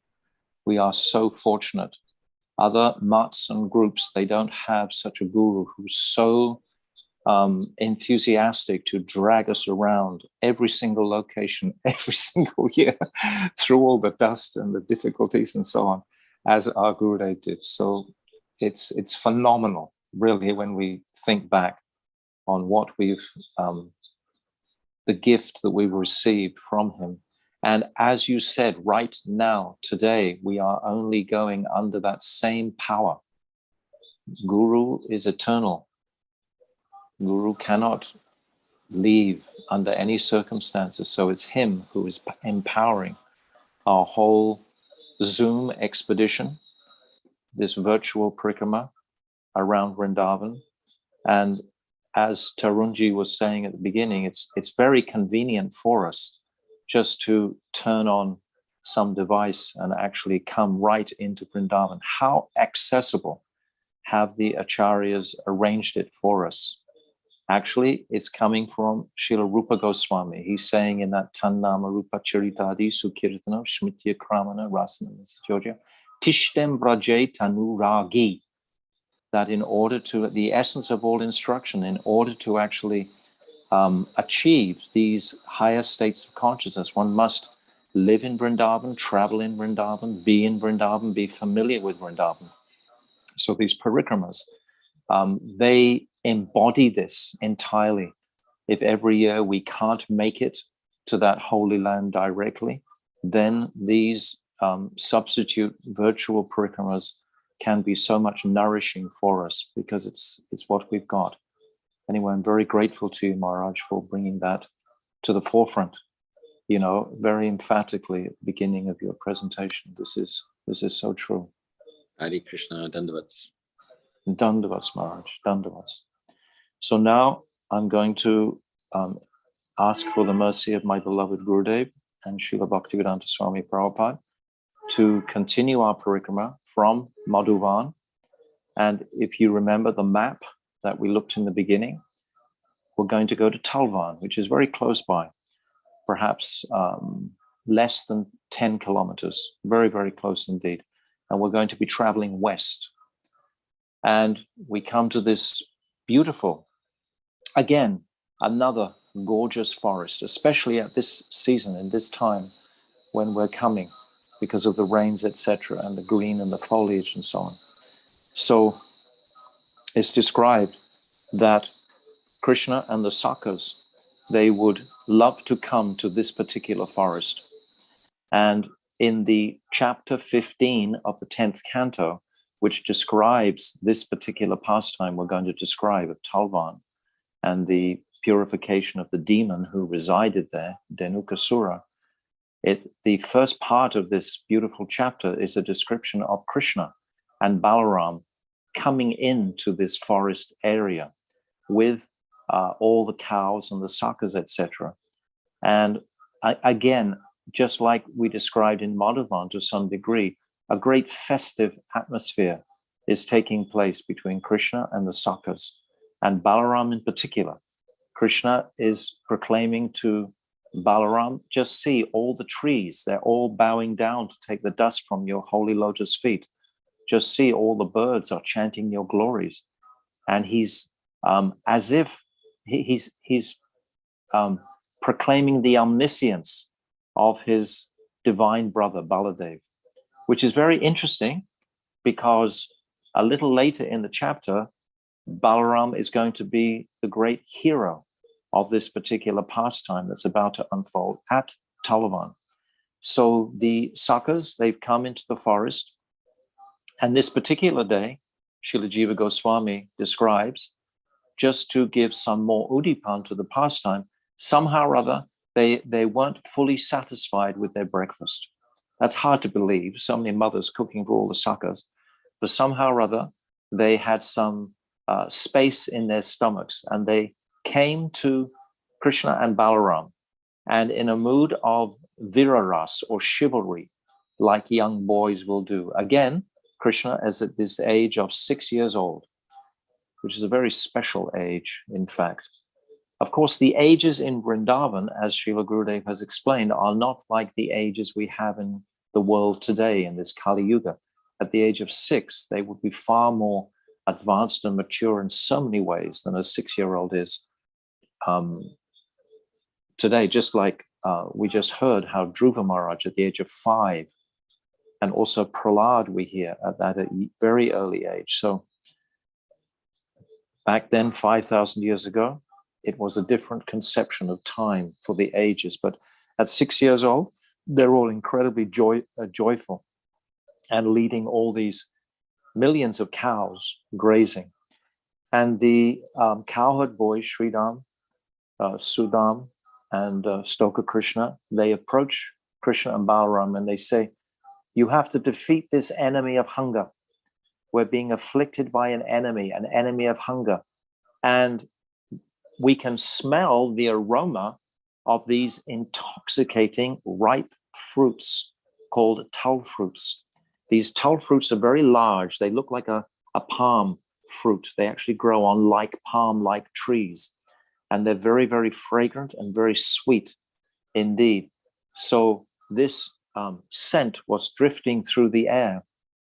And the cowherd boys, for Leela's sake, they were approaching Krishna and Balarama to please help us to acquire these fruits. And then they explained, there is a great demon. He's called Denukasura. And this is Kamsa's orchard where these fruits are growing. And these two ferocious ass-like demons, they're known to have eaten men alive, living men they've eaten, to spread absolute fear amongst the local inhabitants, not to go even a whisper close to that forest, because it was in the hands of the demon Kamsa. So Krishna and Balaram, they smile at each other and they think, oh yes, here is a wonderful opportunity to demonstrate our chivalry in the company of the cowherd boys. So yes, they all together, they all go into this forest of Talvan. And as soon as they enter the forest, Balaram, he immediately goes to one of these large tal trees and shakes it very, very strongly. And all the tal fruits begin to drop on the ground. And as soon as the sound of these dropping tal fruits come to the ears of the demons there, Denukasura in particular, he comes raging out of the middle of the forest in absolute shocked astonishment that someone should dare to trespass on his property that he's guarding for Kamsa. And he sees Balaram. And just like we described yesterday with Kaliya, he sees Balaram for a moment, but he doesn't acknowledge for a single second his divinity or his beauty. Denukasura is so covered. He's covered by how we're going to describe later on, by the mode of ignorance completely. He represents the mode of ignorance. This is how he's being described as the demon, the quality within him that Balaram is going to purify. So this ferocious ass-like demon comes charging towards Balaram and swings around, and with his sharp hind hoofs, he kicks Balaram in the chest. Balaram, he doesn't even flinch, just like a lotus flower has touched his chest, doesn't even flinch at all.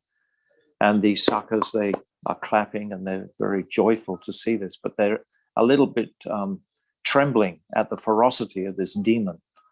And then this demon begins to scream in absolute hysterical rage and goes running around and around and around Balaram.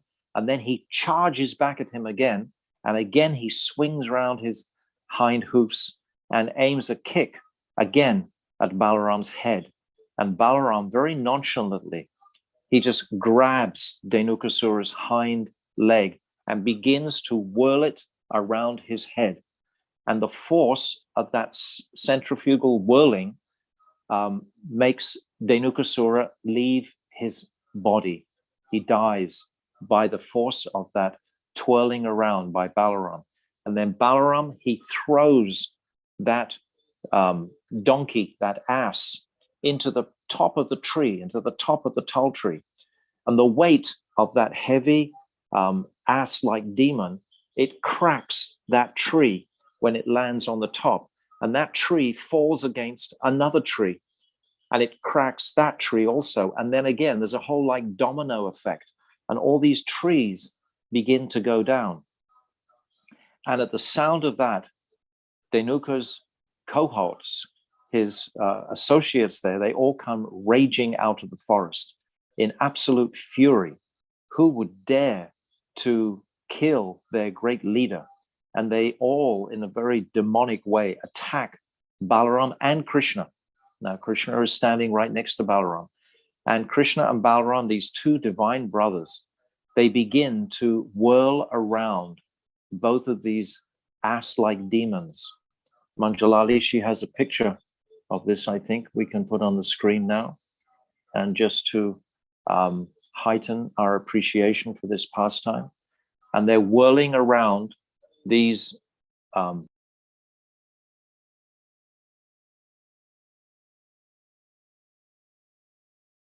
We've lost your sound, Maharaj. You went on mute. Sorry, okay. And sorry, Denukasura takes me a while, 1 sec. And they're whirling these demons around their heads and throwing them into the tops of the trees. And all the trees are beginning to crash against each other. And all the fruits are falling down. And the demons, their bodies are falling across the top of the fruits, etc. In fact, contaminating the fruits with their blood, etc. Manjalali, have you got that picture? Doesn't seem to be coming. No, not yet, sorry. Okay, don't worry about it. So then all the cowherd boys, etc., they immediately gather around Krishna and Balaram and congratulate them like the great heroes. And again, Kamsa's demons, they've been defeated. And the cowherd boys, they won't touch the fruits because the fruits have now been contaminated. These cowherd boys are exceptional personalities. They are completely Brahminical and they know all of Shastra, etc. So this is Krishna and Balaram whirling these huge, you see how big the bodies are in comparison to the small boys, and throwing these, I mean, what an amazing pastime, just like with Kaliya, how dramatic, how beautiful, exhibiting this absolute intolerance to ignorance and demonic way of life or demonic personalities daring to enter Vrindavan, but all in the mood of enhancing the love and affection of the cowherd boys. This is increasing their absolute devotion to Krishna, this great heroic personality. So Krishna is performing this pastime to inspire their devotion to him. As we were saying yesterday, everything, everywhere we are going, this is all to inspire our increased devotion to the Supreme Lord. So it's described after these demons have been killed that the cowherd boys, they won't touch the fruits now.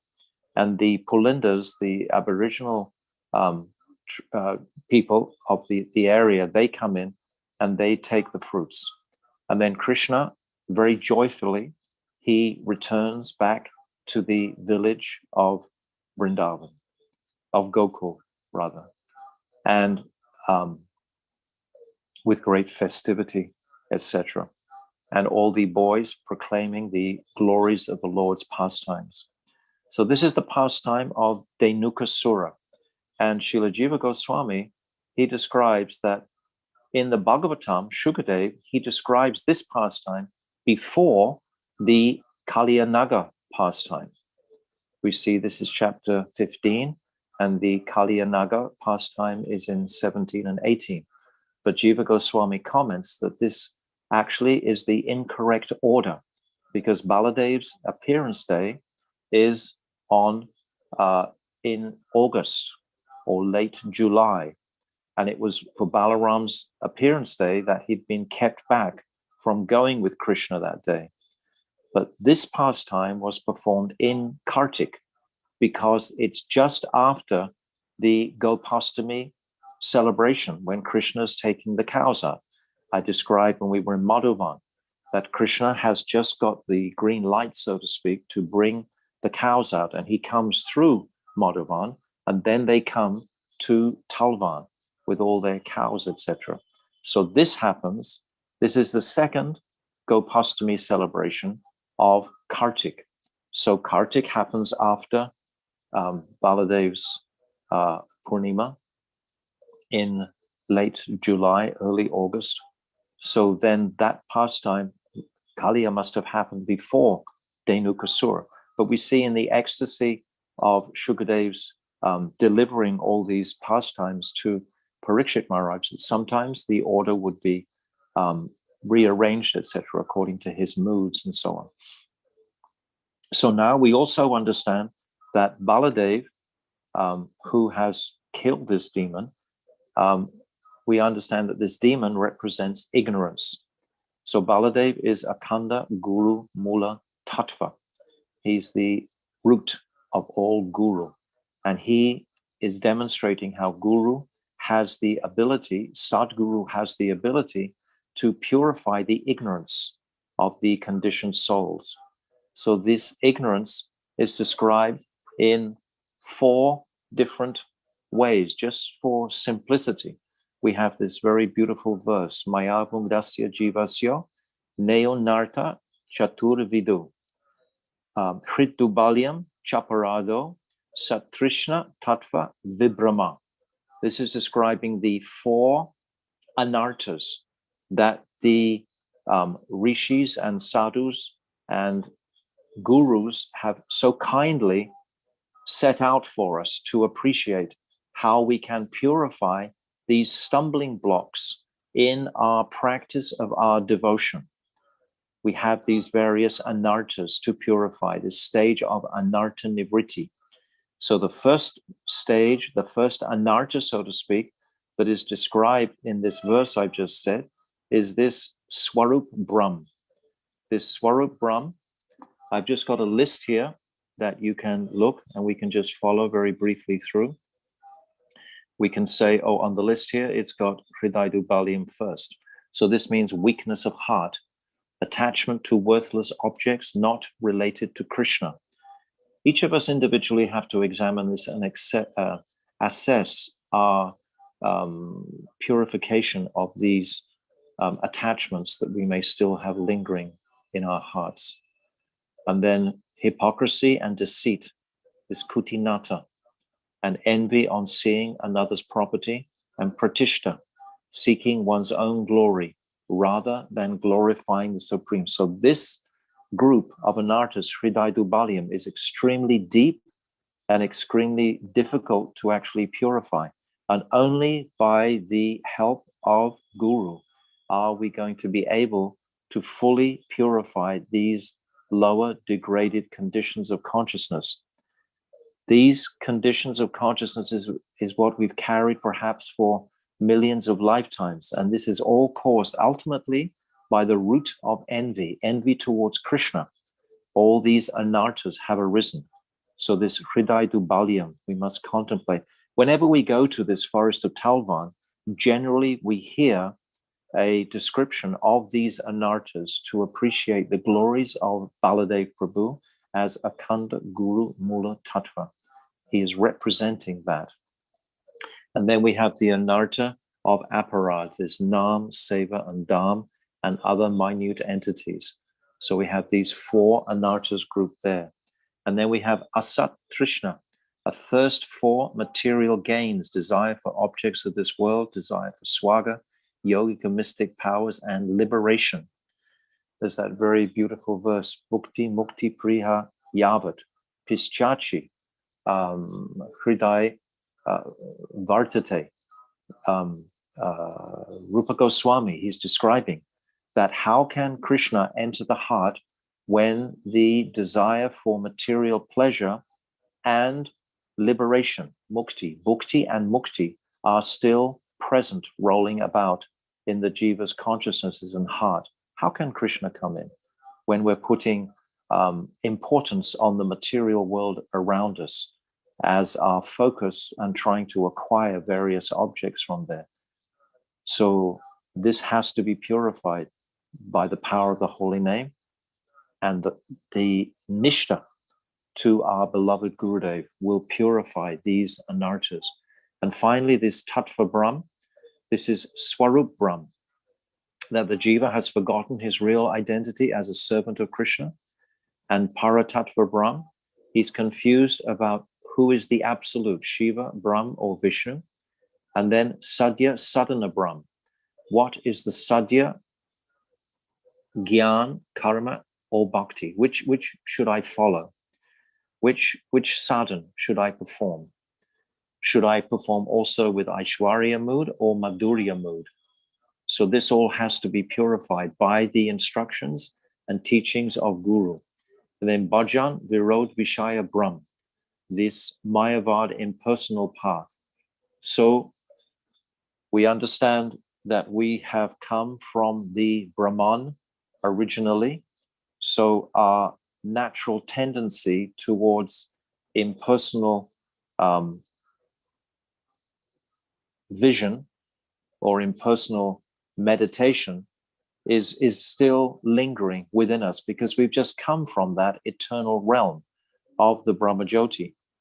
And now by the mercy of our Guru Vargya, by the mercy of Krishna directly, by the mercy of the Vaishnavas, by the mercy of this holy Dham, we're going to attempt to make some inroads into these strong holding anartas that we carry in any stage of life, whether we're a junior devotee or apparently a senior devotee, in any condition. Actually, as a senior devotee, we perhaps have more need to examine these regularly and to check our purification of these stumbling blocks in our bhajan. Thank you, Manjalali. So now this is Talavan, and we remember how the affection of Baladev as Akhand Guru Mula Tattva is going to help us through the mercy of Sri Guru to purify these obstacles that we have within our hearts, which is exemplified by the personality of Denukasura. So Denukasura, he represents ignorance, and only Guru, only Baladev can actually purify that ignorance at its root. So this is a very inspiring place to come on the Parikrama, and a sobering appreciation to understand what is our duty in life as sadhaks to purify our lower degraded tendencies, and to very quickly accept with full heart and appreciation the sweetness and glories of devotion towards the Supreme Lord. And then everything becomes very simple. Then our life becomes sublime and becomes totally joyful when there's no need to stumble over these anartas by the mercy of Guru and the Vaishnavas and the Holy Dham. So by coming here and rolling in the dust of Talavan today, we can beg the Lord piteously to please give me strength.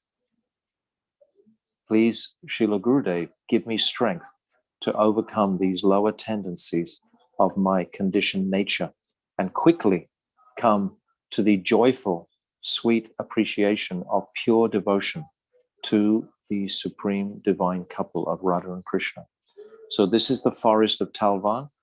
As I said previously, it's an amazingly beautiful place. There's a beautiful kund here called Baladev Kund, and there's beautiful deity here also. I think we have that deity, Manjalali, of Balarama on that on the altar there with Krishna.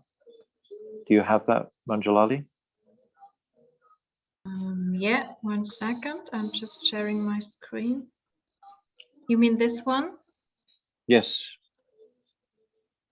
So this is Baladev and Krishna. Baladev is larger than Krishna in this picture, and because Baladev performs this purifying pastime of Denukasura, and Krishna is especially pleased when he sees his divine brother inspiring the Sakhas so immensely and inspiring all of us, of course, for posterity. So this is Baladev Prabhu Ki Jai.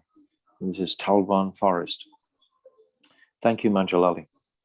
So now we've come from Madhuvan, traveling west, and then we've come up a little bit to Talavan. Now, when we leave the place of Talavan, we can look across to our right, which is looking across to the north.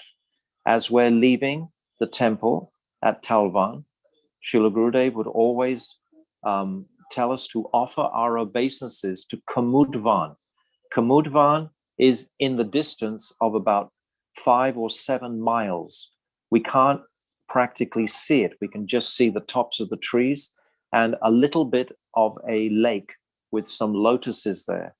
So there's no road that the Parikrama party can actually go on easily to reach Kumudvana.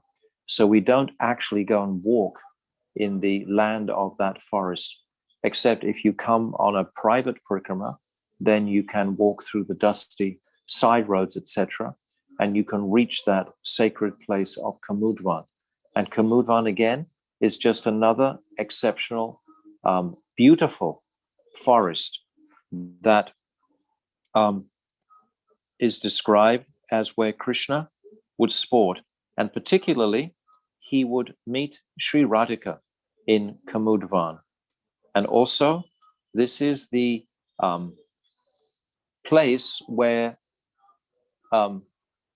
Santana Maharaj, he meditated. This was prior to Krishna's advent. This is more than 5,000 years ago. Shantanu Maharaj, we know from our Mahabharata, his first wife is Ganga Devi. And Shantanu Maharaj, he meditates here at this place of Shantanu-kunda, is in Kumudvana. He meditates and performs austerity to have a great son. And his great son is Bhishma Dev, born from the womb of Ganga Devi. So that's a pastime from the Mahabharata that we can consider today. And also it's described that Kapila Muni, he worshipped Bhagavan in this place. And in this place of Kumudvana, there's a deity form of Kapila worshipping Bhagavan. But to reach that place, we won't go there today. We'll just hear about it and we'll have darshan of it from a distance. But we're going to go back to our buses now from Talavan, and we're going to go to a final place of our destination today. For the last maybe 5 or 7 years, the devotees, we haven't gone in our buses to Bahulavan. Bahulavan, if you remember on the Vraja-mandala map, is like above these other 3 forests of Madhuvan, Talavan, and Kumudvana. And then just north of there, above, is Bahulavan. But today, because we're having a virtual parikrama, we can just fly there. We don't have to get constrained by the various road changes and constructions which inhibit the big buses going there now. Because as I said previously, they built an overpass. So the buses can't travel around from Talavan as we used to do earlier on.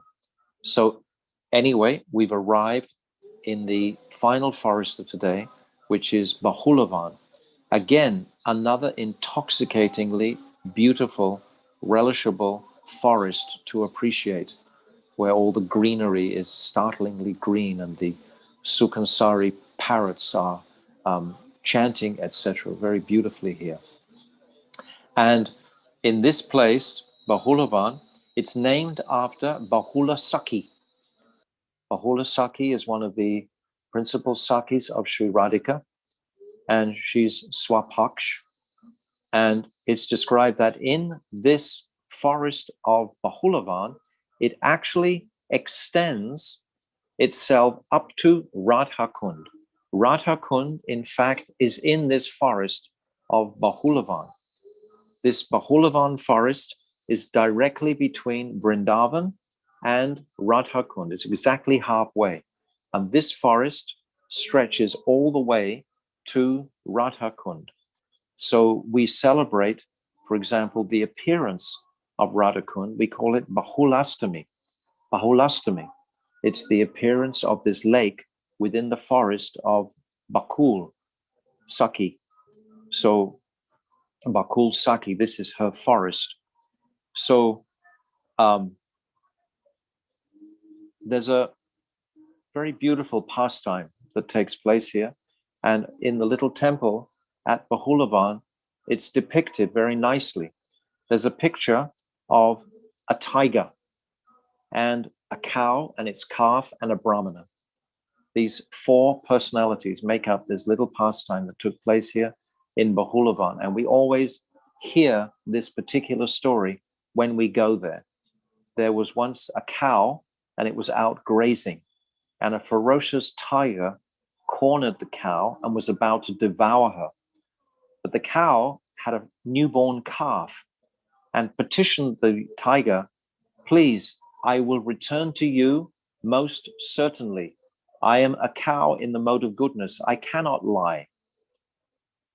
I want to go back, please, and give my new young calf some milk for its sustenance.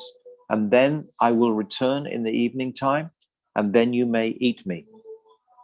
And somehow or other, because this is Bahulavan, the tiger was agreed to this condition of the cow, of this mother cow. And the cow was able to return to its calf. And then the cow, of course, was extremely sad because now it was going to leave its calf motherless. But still, it was able to feed the little calf. And then the calf was inquiring, "Why are you so sad, mother?" And then eventually the mother revealed to the calf the situation that actually that evening she had to go back and be the supper for the tiger in the forest. She had made this agreement that she would do this on her word. She had promised this. And the Brahmin who owned this cow and the calf, he could hear the language that they were speaking to each other, and he heard this condition that the tiger had placed on the cow. And he resolved himself that he would go and be the meal for that tiger. He didn't want the cow to lose her life to the tiger.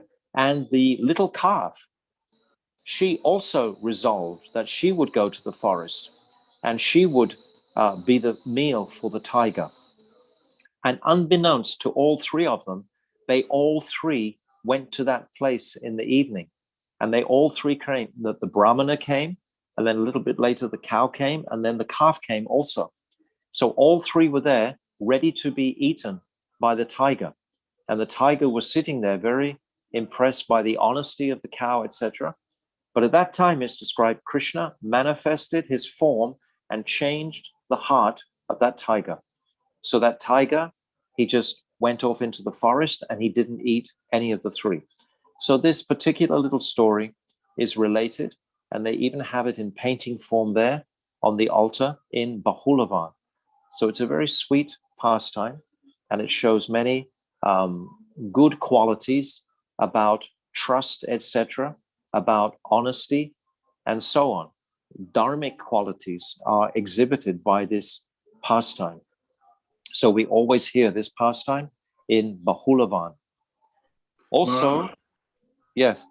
It also, would it not also show something beautiful about what impact Krishna can have even on the heart of a hungry tiger? Yes, absolutely, absolutely. The Brijvasis, they love this story. I mean, they love Krishna to death, and they love this particular pastime. They can relate to it. That's one of the best stories I've ever heard. It's amazing. Yes, they love it. They love it. They love it. And we always hear this pastime. Sometimes Gurudev would tell it. Sometimes one of his shishyas would tell it. Tirtha Maharaj, etc., would tell this story. Always with great happiness, and all the devotees will become very joyful hearing it. But also in this forest, Chaitanya Mahaprabhu, he came here, as I described before, in Madhuvan. He sees a spurti of Krishna with the cowherd boy. So he comes here also to this forest. And it's in this forest, as I just described, that Mahaprabhu himself, he reveals the covered Radha-kund and Shama-kund. They were called locally Goriket and Kaliket, these two buffalo holes, basically, that no one recognized as being Radha-kund and Shama-kund. And Chaitanya Mahaprabhu, he asked the local inhabitants, what's the name of these water holes? And they say Kaliket and Goriket. But then Mahaprabhu says, no, actually, this is Radha-kund. And then he bathes in that kund. And then it's revealed for posterity that this is Radha-kund. And then, of course, we know that later on, Raghunath Das, he came there and he renovated this beautiful kund to pull it back to something of the condition or place that it was previously.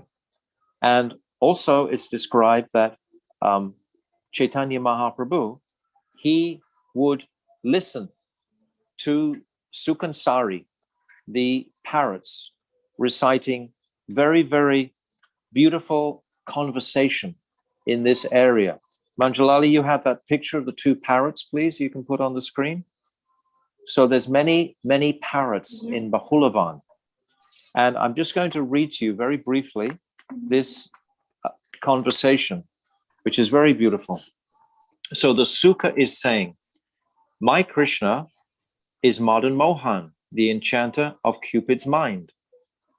And then the Sari, the female, is saying, Yes, he is, as long as my Radha is at his left side. Otherwise, he is only Madan, Cupid. Then Sukha responds, my Krishna lifted Giriraj on his finger. And Sari responds, because my Radha transmitted power into him. Otherwise, how could he have done so? And then Sukha responds, my Krishna is the life of the whole universe. And Sari responds, my Radha is the life of that life. These are very profound conversations these two paras are having. And Chaitanya Mahaprabhu is listening to this conversation in spellbound ecstasy. Then Sukha says, my Krishna's head is beautifully decorated with a peacock feather. And Sari responds, only because my Radhika name is marked on that feather. And then Sukha says, the peacock feather on my Krishna's head leans to the left. And Sari said, because it wants to bow down to my Radha's feet. And then Sari says, my Radha is the trap that captures that moon. Oh, sorry.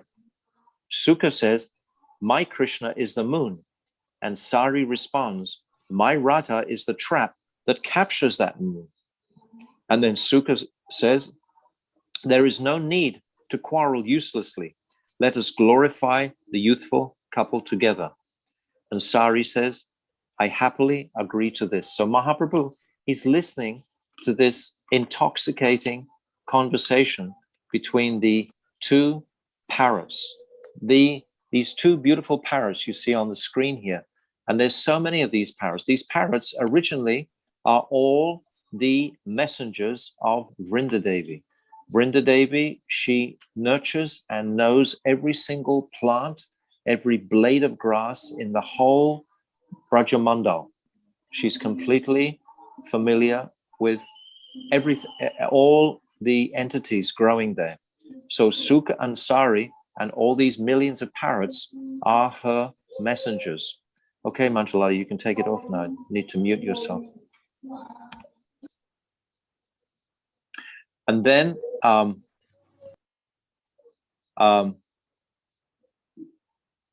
Krishnadas Kaviraj, he describes also in his Govinda Lilamrita some very beautiful verses here that my Gurudev writes in his Vraja-mandala Parikrama. I'm just going to read one of them just for our pleasure. So Krishnadas Kaviraj is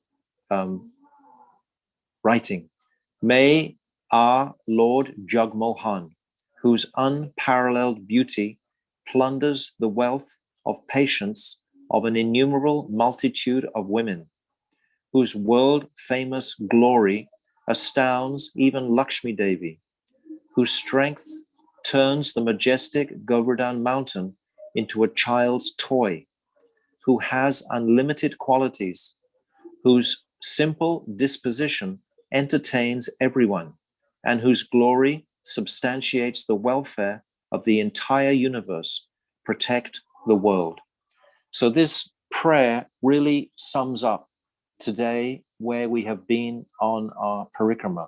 We've been to all these glorious places, hearing the sweetest pastimes of Krishna with his cowherd Sakhas principally, and of course the history in many instances like in Madhuvana and so on, and particularly of Dhruva Maharaj. So all of these udipans, all of these inspirations for us, especially when we went to Talavan and we understood the power of Guru to purify that ignorance within us and to purify these anartas that linger within our consciousnesses and stumble us in our process to cultivate devotion. First of all, we have to know that it is devotion singularly.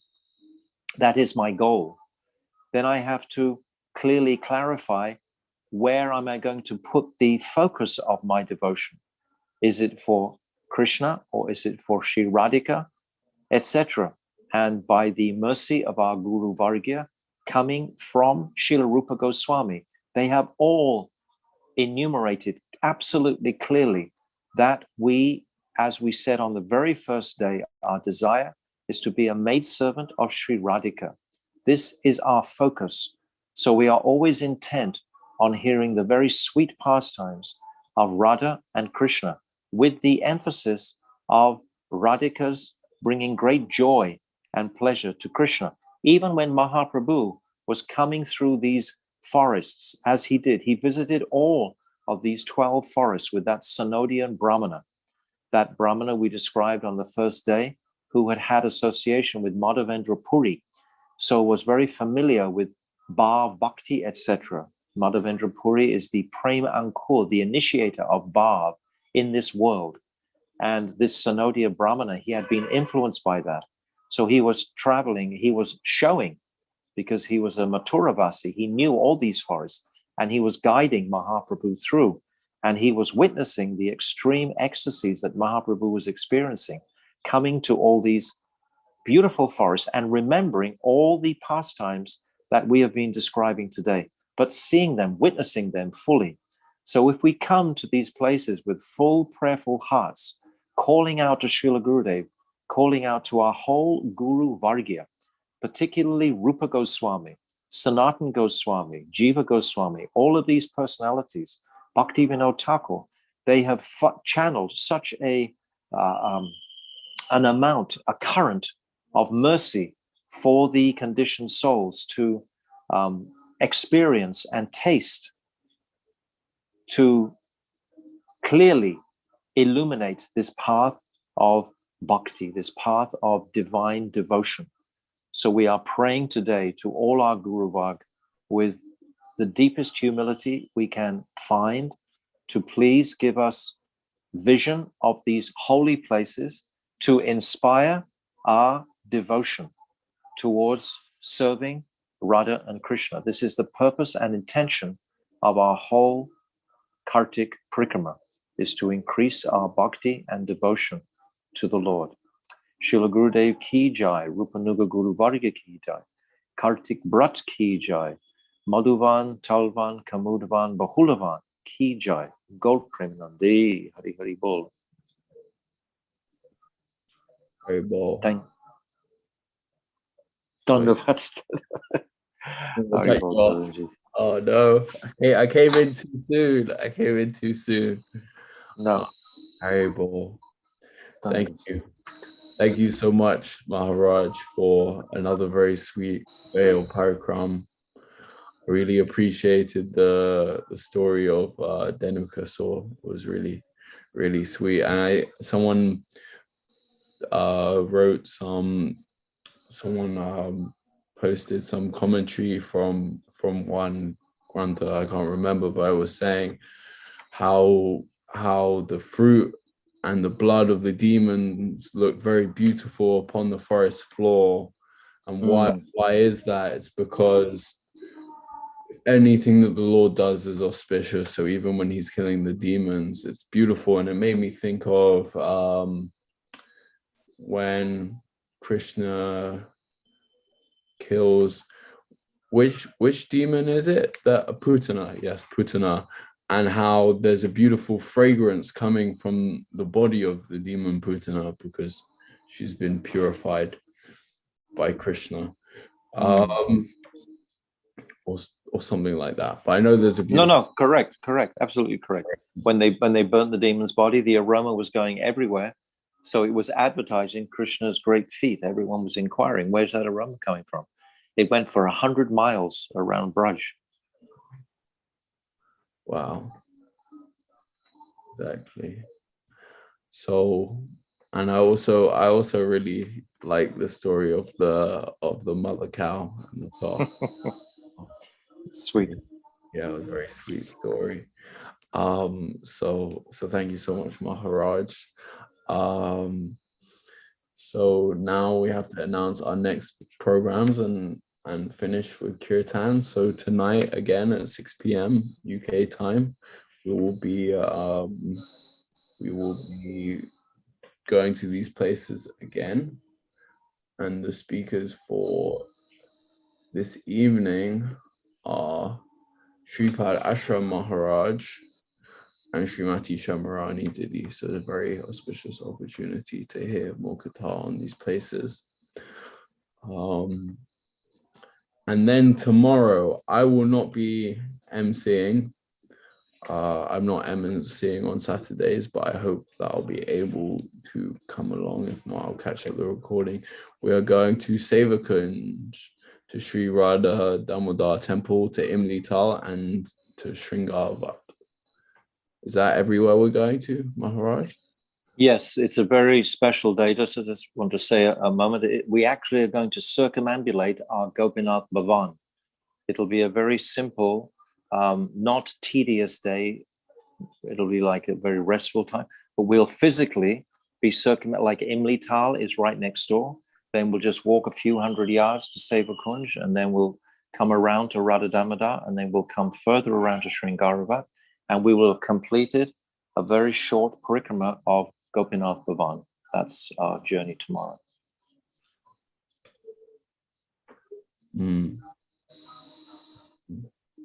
So yeah, you should all come. I think we've had maybe 75 people tune in to this morning session, maybe more, Maharaj. Because I looked briefly on YouTube and on Facebook how many people are watching live. So it's at least 75 people have watched part of this Zoom Parikrama, so it's very auspicious. Haribol. Now we will hand over to Sriman Manas Prabhu to finish the session with Kirtan. And I need to find you to let you unmute. Actually, no, just change the security settings.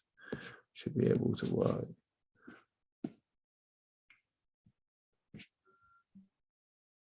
Haribol. Haribol. Radhe Radhe. Radhe Radhe. Can you hear me?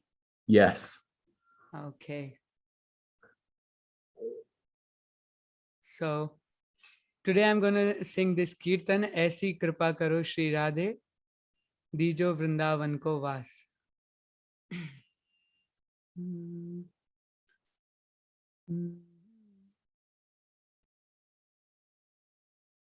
Om Ajnanatimirandasya Jnananjana Shalakaya Chakshurunmilitam Yena Tasmai Shri Gurave Namaha.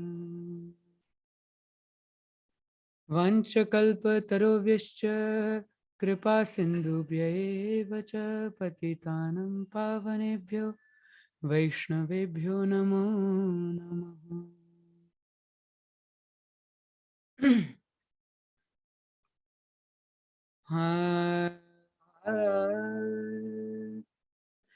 ऐसी कृपा करो श्री राधे दीजो वृंदावन को वास. ऐसी कृपा करो श्री राधे दीजो वृंदावन को वास. वृंदावन को वास सखीरी हरि भक्तन को दास. ऐसी कृपा करो श्री राधे दीजो वृंदावन को वास. भूख लगे तो मांगन खाऊं, भूख लगे तो मांगन खाऊं, ब्रजवासिन के टुकड़े खाऊं, ब्रजवासिन के टुकड़े खाऊं. प्यास लगे जमुना जल पीऊं, सेवा कुंज निवास. ऐसी कृपा करो श्री राधे दीजो वृंदावन को वास. ऐसी कृपा करो श्री राधे दीजो वृंदावन को वास. गोवर्धन पर कम्मा जाऊं, गोवर्धन पर कम्मा जाऊं, मानसी गंगा खूब नहाऊं, मानसी गंगा खूब नहाऊं, राधा कुंड और श्याम कुंड में नित्य करूं स्नान। हो राधा कुंड और श्याम कुंड में नित्य करूं स्नान, ऐसी कृपा करो श्री राधे, दीजो वृंदावन को वास, ऐसी कृपा करो श्री राधे, दीजो वृंदावन को वास।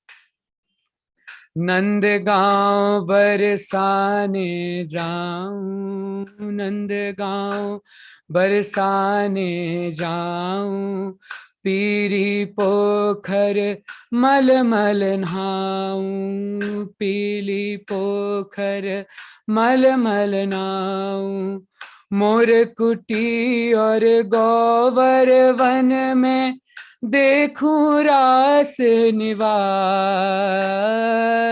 मोर कुटी और गोवर वन में देखूं रास विलास, ऐसी कृपा करो श्री राधे, दीजो वृंदावन को वास, ऐसी कृपा करो श्री राधे, दीजो वृंदावन को वास। नंद बाबा के द्वारे जाऊं, नंद बाबा के द्वारे जाऊं, बलदाऊ जी के दर्शन पाऊं, बलदाऊ जी के दर्शन पाऊं, राधा रमण के दर्शन करके जीवन सफल हो जाए, ऐसी कृपा करो श्री राधे, दीजो वृंदावन को वास, ऐसी कृपा करो श्री राधे, दीजो वृंदावन को वास। वृंदावन परिक्रमा जाऊं, वृंदावन परिक्रमा जाऊं, यमुना जी में रोज नहाऊं, यमुना जी में रोज नहाऊं, राधा रमण की मंगला करूं और जीवन सफल हो जाए, ऐसी कृपा करो श्री राधे, दीजो वृंदावन को वास, ऐ कृपा करो श्री राधे, दीजो वृंदावन को वास। हो वृंदावन को वास सखीरी हरि भक्तन की आस, ऐसी कृपा करो श्री राधे, दीजो वृंदावन को वास। जय राधे जय राधे जय राधे, जय श्री राधे, जय श्यामा जय श्यामा, जय श्यामा जय श्री श्यामा, गुरुदेव गुरुदेव गुरुदेव गुरुदेव, जय जय प्रभुपाद प्रभुपाद प्रभुपाद, जय प्रभुपाद। गौर प्रेमानंदे हरि हरि बोल। Thank you so much, and thank you so much Ramanand Prabhu for playing mridanga. Really nice. Haribol, thank you so much for your kirtan, Prabhu. Ramananda, if possible, can you or Manas Prabhu, can one of you give like a rough translation of the Hindi into English? Do you want to give Ramanand Prabhu or should I? Okay. Okay. So ऐसी कृपा करो श्री राधे दीजो वृंदावन को वास. Please do that kripa on me, do this mercy. So one day I can be in Vrindavan and I can Hari Bhaktan ki aas, and give me only this desire that I will always have, a thirst to have association of Hari Bhaktan, means Hari devotees. And bhook lage to mangan khaun. If I'm hungry, then I will beg in Braj and I will eat the remnants of the Brajvasis. Pyas lage Yamuna jal pee ke seva kunj karu nivas. If I'm thirsty, I will drink Yamuna, holy water, Yamuna jal, and I will live in Seva Kunj. ऐसी कृपा करो श्री राधे. गोवर्धन परिक्रमा जाऊं. I will go to Govardhan Parikrama. Manasi Ganga khub nahu. I will take so much bathing in Manasi Ganga. And then Radha Kund, Sham Kund mein nitya karu isnan. And every day also I will bathe in Radha Kund, Sham Kund. ऐसी कृपा करो Shri Radhe. Nandgaon Varsane जाऊं. I will go to Nandgaon and Varsana. Pili Pokhar Mal Mal Nahau, means I will bathe like, I will rub my whole body in Pili Pokhar. And then Mor Kuti or Govarvan Mem. In Mor Kuti and Govarvan in Varshana, I will watch all Ras and Vilas. Aisi Kripa Karo, Shri Radhe. Nand Baba ke dware jaun. I'll go to the doorstep of Nand Baba. Nand Baba. Then Baladav ji ke darshan paun. I'll take the darshan of Baladav ji. And Radha Raman ke darshan karke. I will do the darshan of Radha Raman, and my life will be, my birth will be successful. ऐसी कृपा करो Shri Radhe. Sorry, my English is not that good. And then Vrindavan Parikrama jaun. I'll go to Vrindavan Parikrama and take the bathing in Yamuna ji. And then in the morning I'll go to Radha Ramanji's Mangala and watch his Shringar. Aisi kripa karo Shri Radhe. Just give me this blessing so I will be in Vrindavan one day. Very well. Thank you so much, Prabhu. I'm sorry, my English is not that good, but I'm trying something. It doesn't matter. We got all the meaning came across. And Dandavat Maharaji. And Maharaj looks very satisfied. And Ramananda Prabhu also looks satisfied. So Yes, beautiful. Thank you, Maharaji. Thank you so much. Thank you. Thank you. Beautiful kirtan. Beautiful kirtan. Should sing it every day. It's beautiful. And it reminded me of Braj because it's Yes. where I have this kirtan. When I heard you say the title of the kirtan, I was like, I don't know this kirtan. But when I heard you sing it, I was like, oh, I do know this kirtan.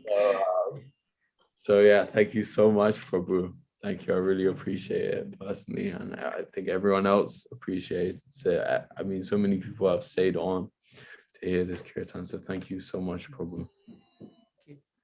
Very bold. So now it's time to end our program. Remember, we have another program at 6 p.m. UK time, and we will be back on tomorrow at the same time.